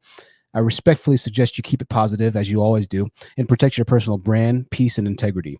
I hope a private conversation can resolve this issue. Dimitri, thank you again for the positive words and the second contribution that you made tonight. I, too, look forward to a time and a day where we can work out our differences in a way that doesn't cause drama and madness to ensue publicly. I appreciate that. Shrooms is on the panel as well. We're going to go ahead and very briefly, Alexander, we're going to let Alexander Brennan go, then BioKitty, then Shrooms, then we're going to go back to Romy and then Sarah Leaks to finish it off, ladies and gentlemen. So we're going to go ahead and close down the panel for now. I'm going to take the link down. If you can join before I take the link down, then now's your time. I'll give it a couple more minutes, but we're going to go ahead and Alexander Brandon, the floor is yours, Alexander. After Alexander, we're going to go with, like I said, BioKitty and then Shrooms. Alexander, the floor is yours. Let's try and keep it quick, Alexander, okay?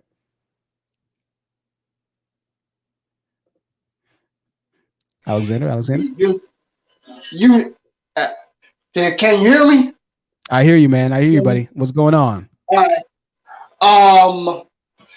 Yeah, like the person that spoke, you're gonna have haters out there, and there are other content creators that are also teaching Black women finances and everything. One of them is Nico Cherry. She's a beautiful dark-skinned Black woman, and she gives advices on finance and everything else. And she gets haters from the kitten and heels party on her chats, but she keeps it real and everything else just like you do. And I'm not gonna lie, I want to be just like you, but my channel only has it only has 2 videos and I only have 17 subscribers on there. And I'm planning on making another video, You're starting off on a positive note, Alexander. I had 17 subscribers for about 5 months, man. So you're doing better than me, quicker than I was, man. Listen, I'll check your videos out, Alexander. Give me an email, man. I don't think you've emailed me yet. I'm putting my email in the chat so everybody can see it. Copy my email, Alexander. Hit me up. And we'll see what we can do to kind of help out with the channel, man. All right. And I appreciate you and your compliments, man. I'm trying to be the best person I can be. And so I want to be more like you, man. All right. You got a good heart, man. And that's what it's all about, bro. So, Alexander, it's good to see you again. We're going to take you down, but we'll talk soon, my friend. Alexander is consistent. Consistency with Alexander. BioKitty, the floor is yours, Alexander. I mean, BioKitty. I'm sorry, BioKitty. Hi, I watch your channel. I'm subscribed to your channel, and I saw what I saw on that live. Yeah. He wasn't being cordial. He was trolling the chat, and that's all it is. Yeah. And I just think that if he would have been like more respectful, not trolling your chat and being disrespectful to people in there, it would have been okay. But he came on the live and was totally off topic and didn't even stay on topic. And that's all it is to it. And that's all I'm going to say about it.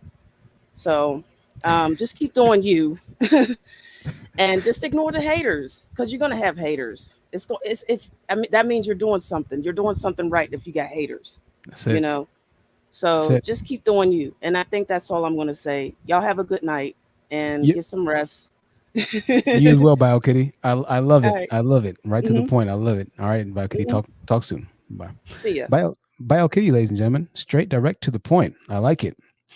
That's kind of what I experienced as well. That's how I saw the situation play out.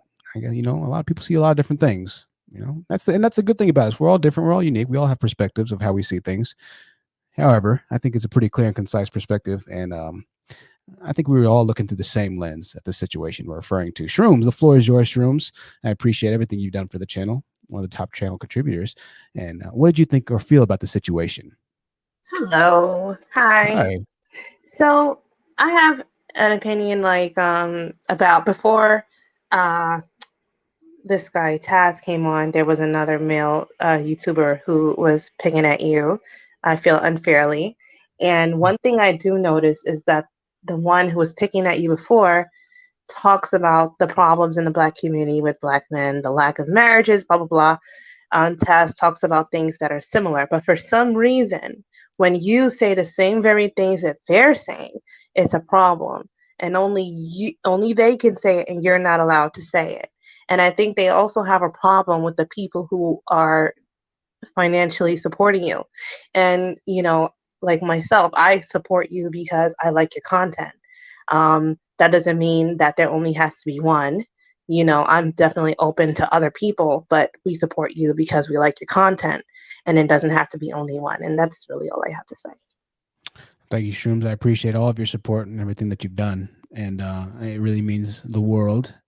And I really want to thank you for taking the time because I know you're extremely busy. And Shrooms works in the medical field. And so she works pretty arduous hours, and it's always good to have her on the panel. So thank you, Shrooms. I appreciate that.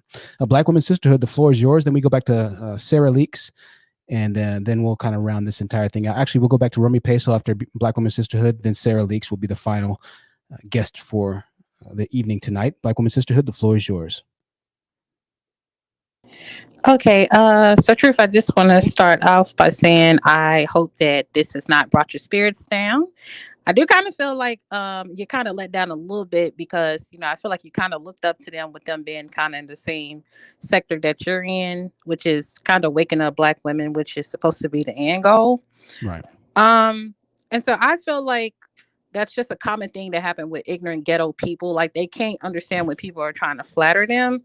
And I think you gave a lot of homage and you did a lot of like putting, I say you kind of advertise their content a little bit in the sense to where you would always kind of mention Nyla or Cynthia. So I feel like if they had a problem with you, they should have addressed it in private, just off the general respect of that. And so you can't be copying someone if you are basically redirecting people to their page and you're basically saying, hey, these are some of the similar talking points that I have. Okay, and so that's one thing I wanted to say. They just blocked me on her panel, which is fine with me. I was really subscribed to all of you guys because I really felt like, you all were doing content in the name of protecting Black women. And so in the end, I just want you to continue doing what you're doing. Don't let it discourage you. Thank you. They just showed their true colors. And, I just wish you more prosperity. And that's pretty much all. Thank you, Black Women Sisterhood. And that comment means a lot. That commentary means a lot from you. So I appreciate that. And yeah, it was a little disheartening, it was a little disheartening, it was upsetting. But once again, I have to make sure to take a step back, and we all have emotions, we all have feelings, right? But we have to think through it logically. And it taught me a lot of things. I'm continually learning, and I'll continually learn more lessons as we kind of continue to grow, right? So well said, Black Women Sisterhood. Oh, true. One last thing. They Sure. stole the whole guess who. They stole it from O'Shea Drew Jackson, but they're saying that you can't say cancel culture. And that is not something that they originally created. That has been around on YouTube for years. Way before Nyla said it, way before anyone else, in the Black sector has said it. So Wow. I just want to throw that out there. Well, thank you. I didn't know. I didn't know that they said that they made up cancel culture. I don't think they did. Maybe they did, but I don't think they did either. I think that that's been around for a long time. So, Black Woman Sister, thank you so much for the perspectives. I appreciate that. The Women's Sphere podcast, we're kind of wrapping this up at this point. We're kind of wrapping this up. We've gone for nearly 3 hours, and so I don't want to give it too much over this. Okay. Romy Peso, I'm going to give you your final words really quickly. Okay, I just want to say one thing, man, is that, like I said once before, YouTube is a business. It's a business first. And Taz will never be your friend. So get that in your mind. Taz will never be your friend. I just look, Taz has almost 9,000 subscribers. You have a little over 4. So he has a little bit, almost twice as many as you. That probably won't last very long. But I'm telling you, all these YouTubers, the Manosphere, it's about money. I have a channel where I'm giving out plane tickets, passports for men that are angry at Black women in the United States to come to Africa to meet women. They don't want to do it because it's not about Black women. I mean, it's about not being submissive. It's about they just want to make money. They want to keep Black men mad and upset with Black women so they can profit from it. That's all it is. I quickly realized that. So you have a nice night, man. Yeah, you too, Romy Peso. I appreciate your time and all the support, man. And that's interesting. Wow, I like that. You know, we talk about solutions all the time for men. Well, if you feel like all the Black women in America are so bad, there's an entire continent of people that look like you. If you feel like white supremacy is so, such a big issue, you have the largest continent waiting for you. I get destroyed for saying that, though. I get destroyed. Women's Sphere. I put the link up in the chat for you to join. We'll have to keep it a bit quicker because I don't want to draw it out too much. And so yeah, but Women's Sphere, the link is up there right now. Okay, the link is up there right now. Sarah Leaks, I appreciate all of your commentary for tonight and for staying with us most of the entire broadcast. It was really good and refreshing to have you as well as a lot of the ladies on the panel. So thank you so much for everybody joining and watching right now. It's been a great live stream. And I think y'all's comments are ridiculous. Y'all's comments are so funny. I would love to hang out with you guys. Y'all are hilarious, man. Y'all are hilarious. Sarah Leaks, the floor is yours for your final words. I appreciate you. Yeah. So yeah, I just want to say, for me, divestment is divesting from seeing myself in the image of the Black community. I only see individuals. So for me, a channel like yours that's calling out this community and how disgusting and degenerate it is due to Black men and their behaviors, is something that I love and I rejoice in. Why is that? Is because for me as a woman who was not raised in the hood, I've never been in the hood. I don't know about this thug life. I don't know all this, ebonics, all that stuff. I don't know this hood life. I want my Black sisters to know what is going on in this community due to Black men is not normal. These things that Black women are going through day in, day out are not normal. The way Taz was acting, their aggression and everything is not normal. Okay. So I would say if you're feeling hesitant now because of what Taz, Nyla, Women's Sphere, all these people are now saying about truth, what I would say for you to do is to watch Truth's videos. Watch the videos on his channel. Just do that. And you'll see he lays out the facts. He lays out the examples. He lays out the truth, the honest truth of what's going on in this community. So please, do your research on him by watching his videos, what is currently present. And for you, Truth, continue doing what you're doing. Bury this under the rug. They're one side of the community. We'll be our own side. Leave the degeneracy alone. They're degenerates. That's all. Sarah Leaks with the third powerful commentary narration of the night. I appreciate you for staying on so long once again, Sarah, and I love everything that you said. 100% support that, and I'm really having a positive outlook going forward. Thanks to y'all. I really appreciate that. No, we're going to kind of wrap this up, ladies and gentlemen.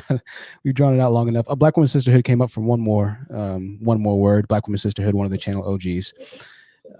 And thank you for everybody who's been burning sage. I do appreciate that. Listen, I know we all have different spiritual and religious beliefs. However, I care about the heart, right? And I care about the heart, and I care about the person. So thank y'all for everything you've done. The prayers, the sage burning, whatever else I might be in my American ignorance missing as far as your religious beliefs goes, forgive me, but I appreciate that. I appreciate that. Black Women Sisterhood, you have the final words of the night. Okay. I just thought Manosphere was about to call in, so I wanted to see what she was gonna say. That's all. If she's not calling in, that's okay. Okay. Yeah, she didn't call in. I put the link up, but yeah, she went off on me on the panel. She was being tough, so I just wanted to see what the hell she had to say. That's all. Okay. Well, maybe next time, Black Woman Sister. We'll take you down, but I appreciate you, my dear. Okay. Well, ladies and gentlemen, this has been another iteration of Cancel THT. This is the second iteration. Around about 10,000 subscribers, I figured that we'll probably end up doing this again. I know this was entertaining, right? However, we're not going to base our entertainment on this section of drama, all right? We're more focused on the truth and the true nature of the situations of the communities that we grow up in. Having said that, I want to appreciate and send love to everybody wherever you are. If you're working the graveyard shift like I did for many years, if you're sleeping in your car right now, if you are sleeping in a bed right now, if you're in a 5-star resort, if you're in a different country, if you're in the military service and listening from overseas, I want to thank you for giving us and this channel your time. I know it means the world to donate your time to something, and I appreciate that you take this message seriously enough to donate your time and your hard-earned money too. Thank you so much to everybody that subscribes, that becomes a channel member, that donates their hard-earned cash. That means the world, and you keep this channel pumping out good content and raising the standard of quality, the level of excellence that we try to exude here, not just on this channel, but in our lives on a day-to-day basis. All about making ourselves better. And so we're going to move on from this situation, and we're going to continue to make this stream better. There'll be more detractors in the past. And so if you enjoy the drama episodes, we'll get to some more, I'm sure, at 10,000 subscribers, at 25,000, at 50,000 and beyond. This is going to be somewhat of a common occurrence. However, I'm not going to acknowledge it. I'm not going to acknowledge every single person that has something on to say about me and the channel. I just felt like this needed to be particularly cleared up because not only was it a bit disheartening to myself in some aspects, but also to a lot of you who looked very highly up to Nyla and Taz, right? So we took the time out. I hope that you got something that we could apply and that was applicable to your day-to-day lives when you might be let down by people, when you might have people hate you and you just don't understand why, even though you might be trying to do, and you do everything to the best of your abilities. Well, now you know why. There's a myriad of reasons, but most of it is trauma, right? And so we're going to focus on being the better people, raising the vibrations, like Charlene just said, and pressing on. We're in a war, and it's good to know who our allies and who our enemies are. As we continue to fight this metaphorical, Susan at YouTube, I'm not advocating for violence or hurting anybody. This is a war of words we're talking about. We're not talking about going out, doxing anybody, showing up at anybody's workplace and causing actual violence, okay? Need to clear that up. This has been The Honest Truth, Truth Seekers Live production, thehonestTruthYT@gmail.com. If you want to reach out to me, love lady, please reach out to me in the new magazine that you're starting right now. As far as all other business inquiries, that's the way to reach out to me as well. I hope you all have a good night. We'll be back in 2 days talking about our next topic of discussion. It's going to be a great show. You're not going to want to miss this one. It's going to be a great, great, great show. I love you all, ladies and gentlemen. Until next time, good night.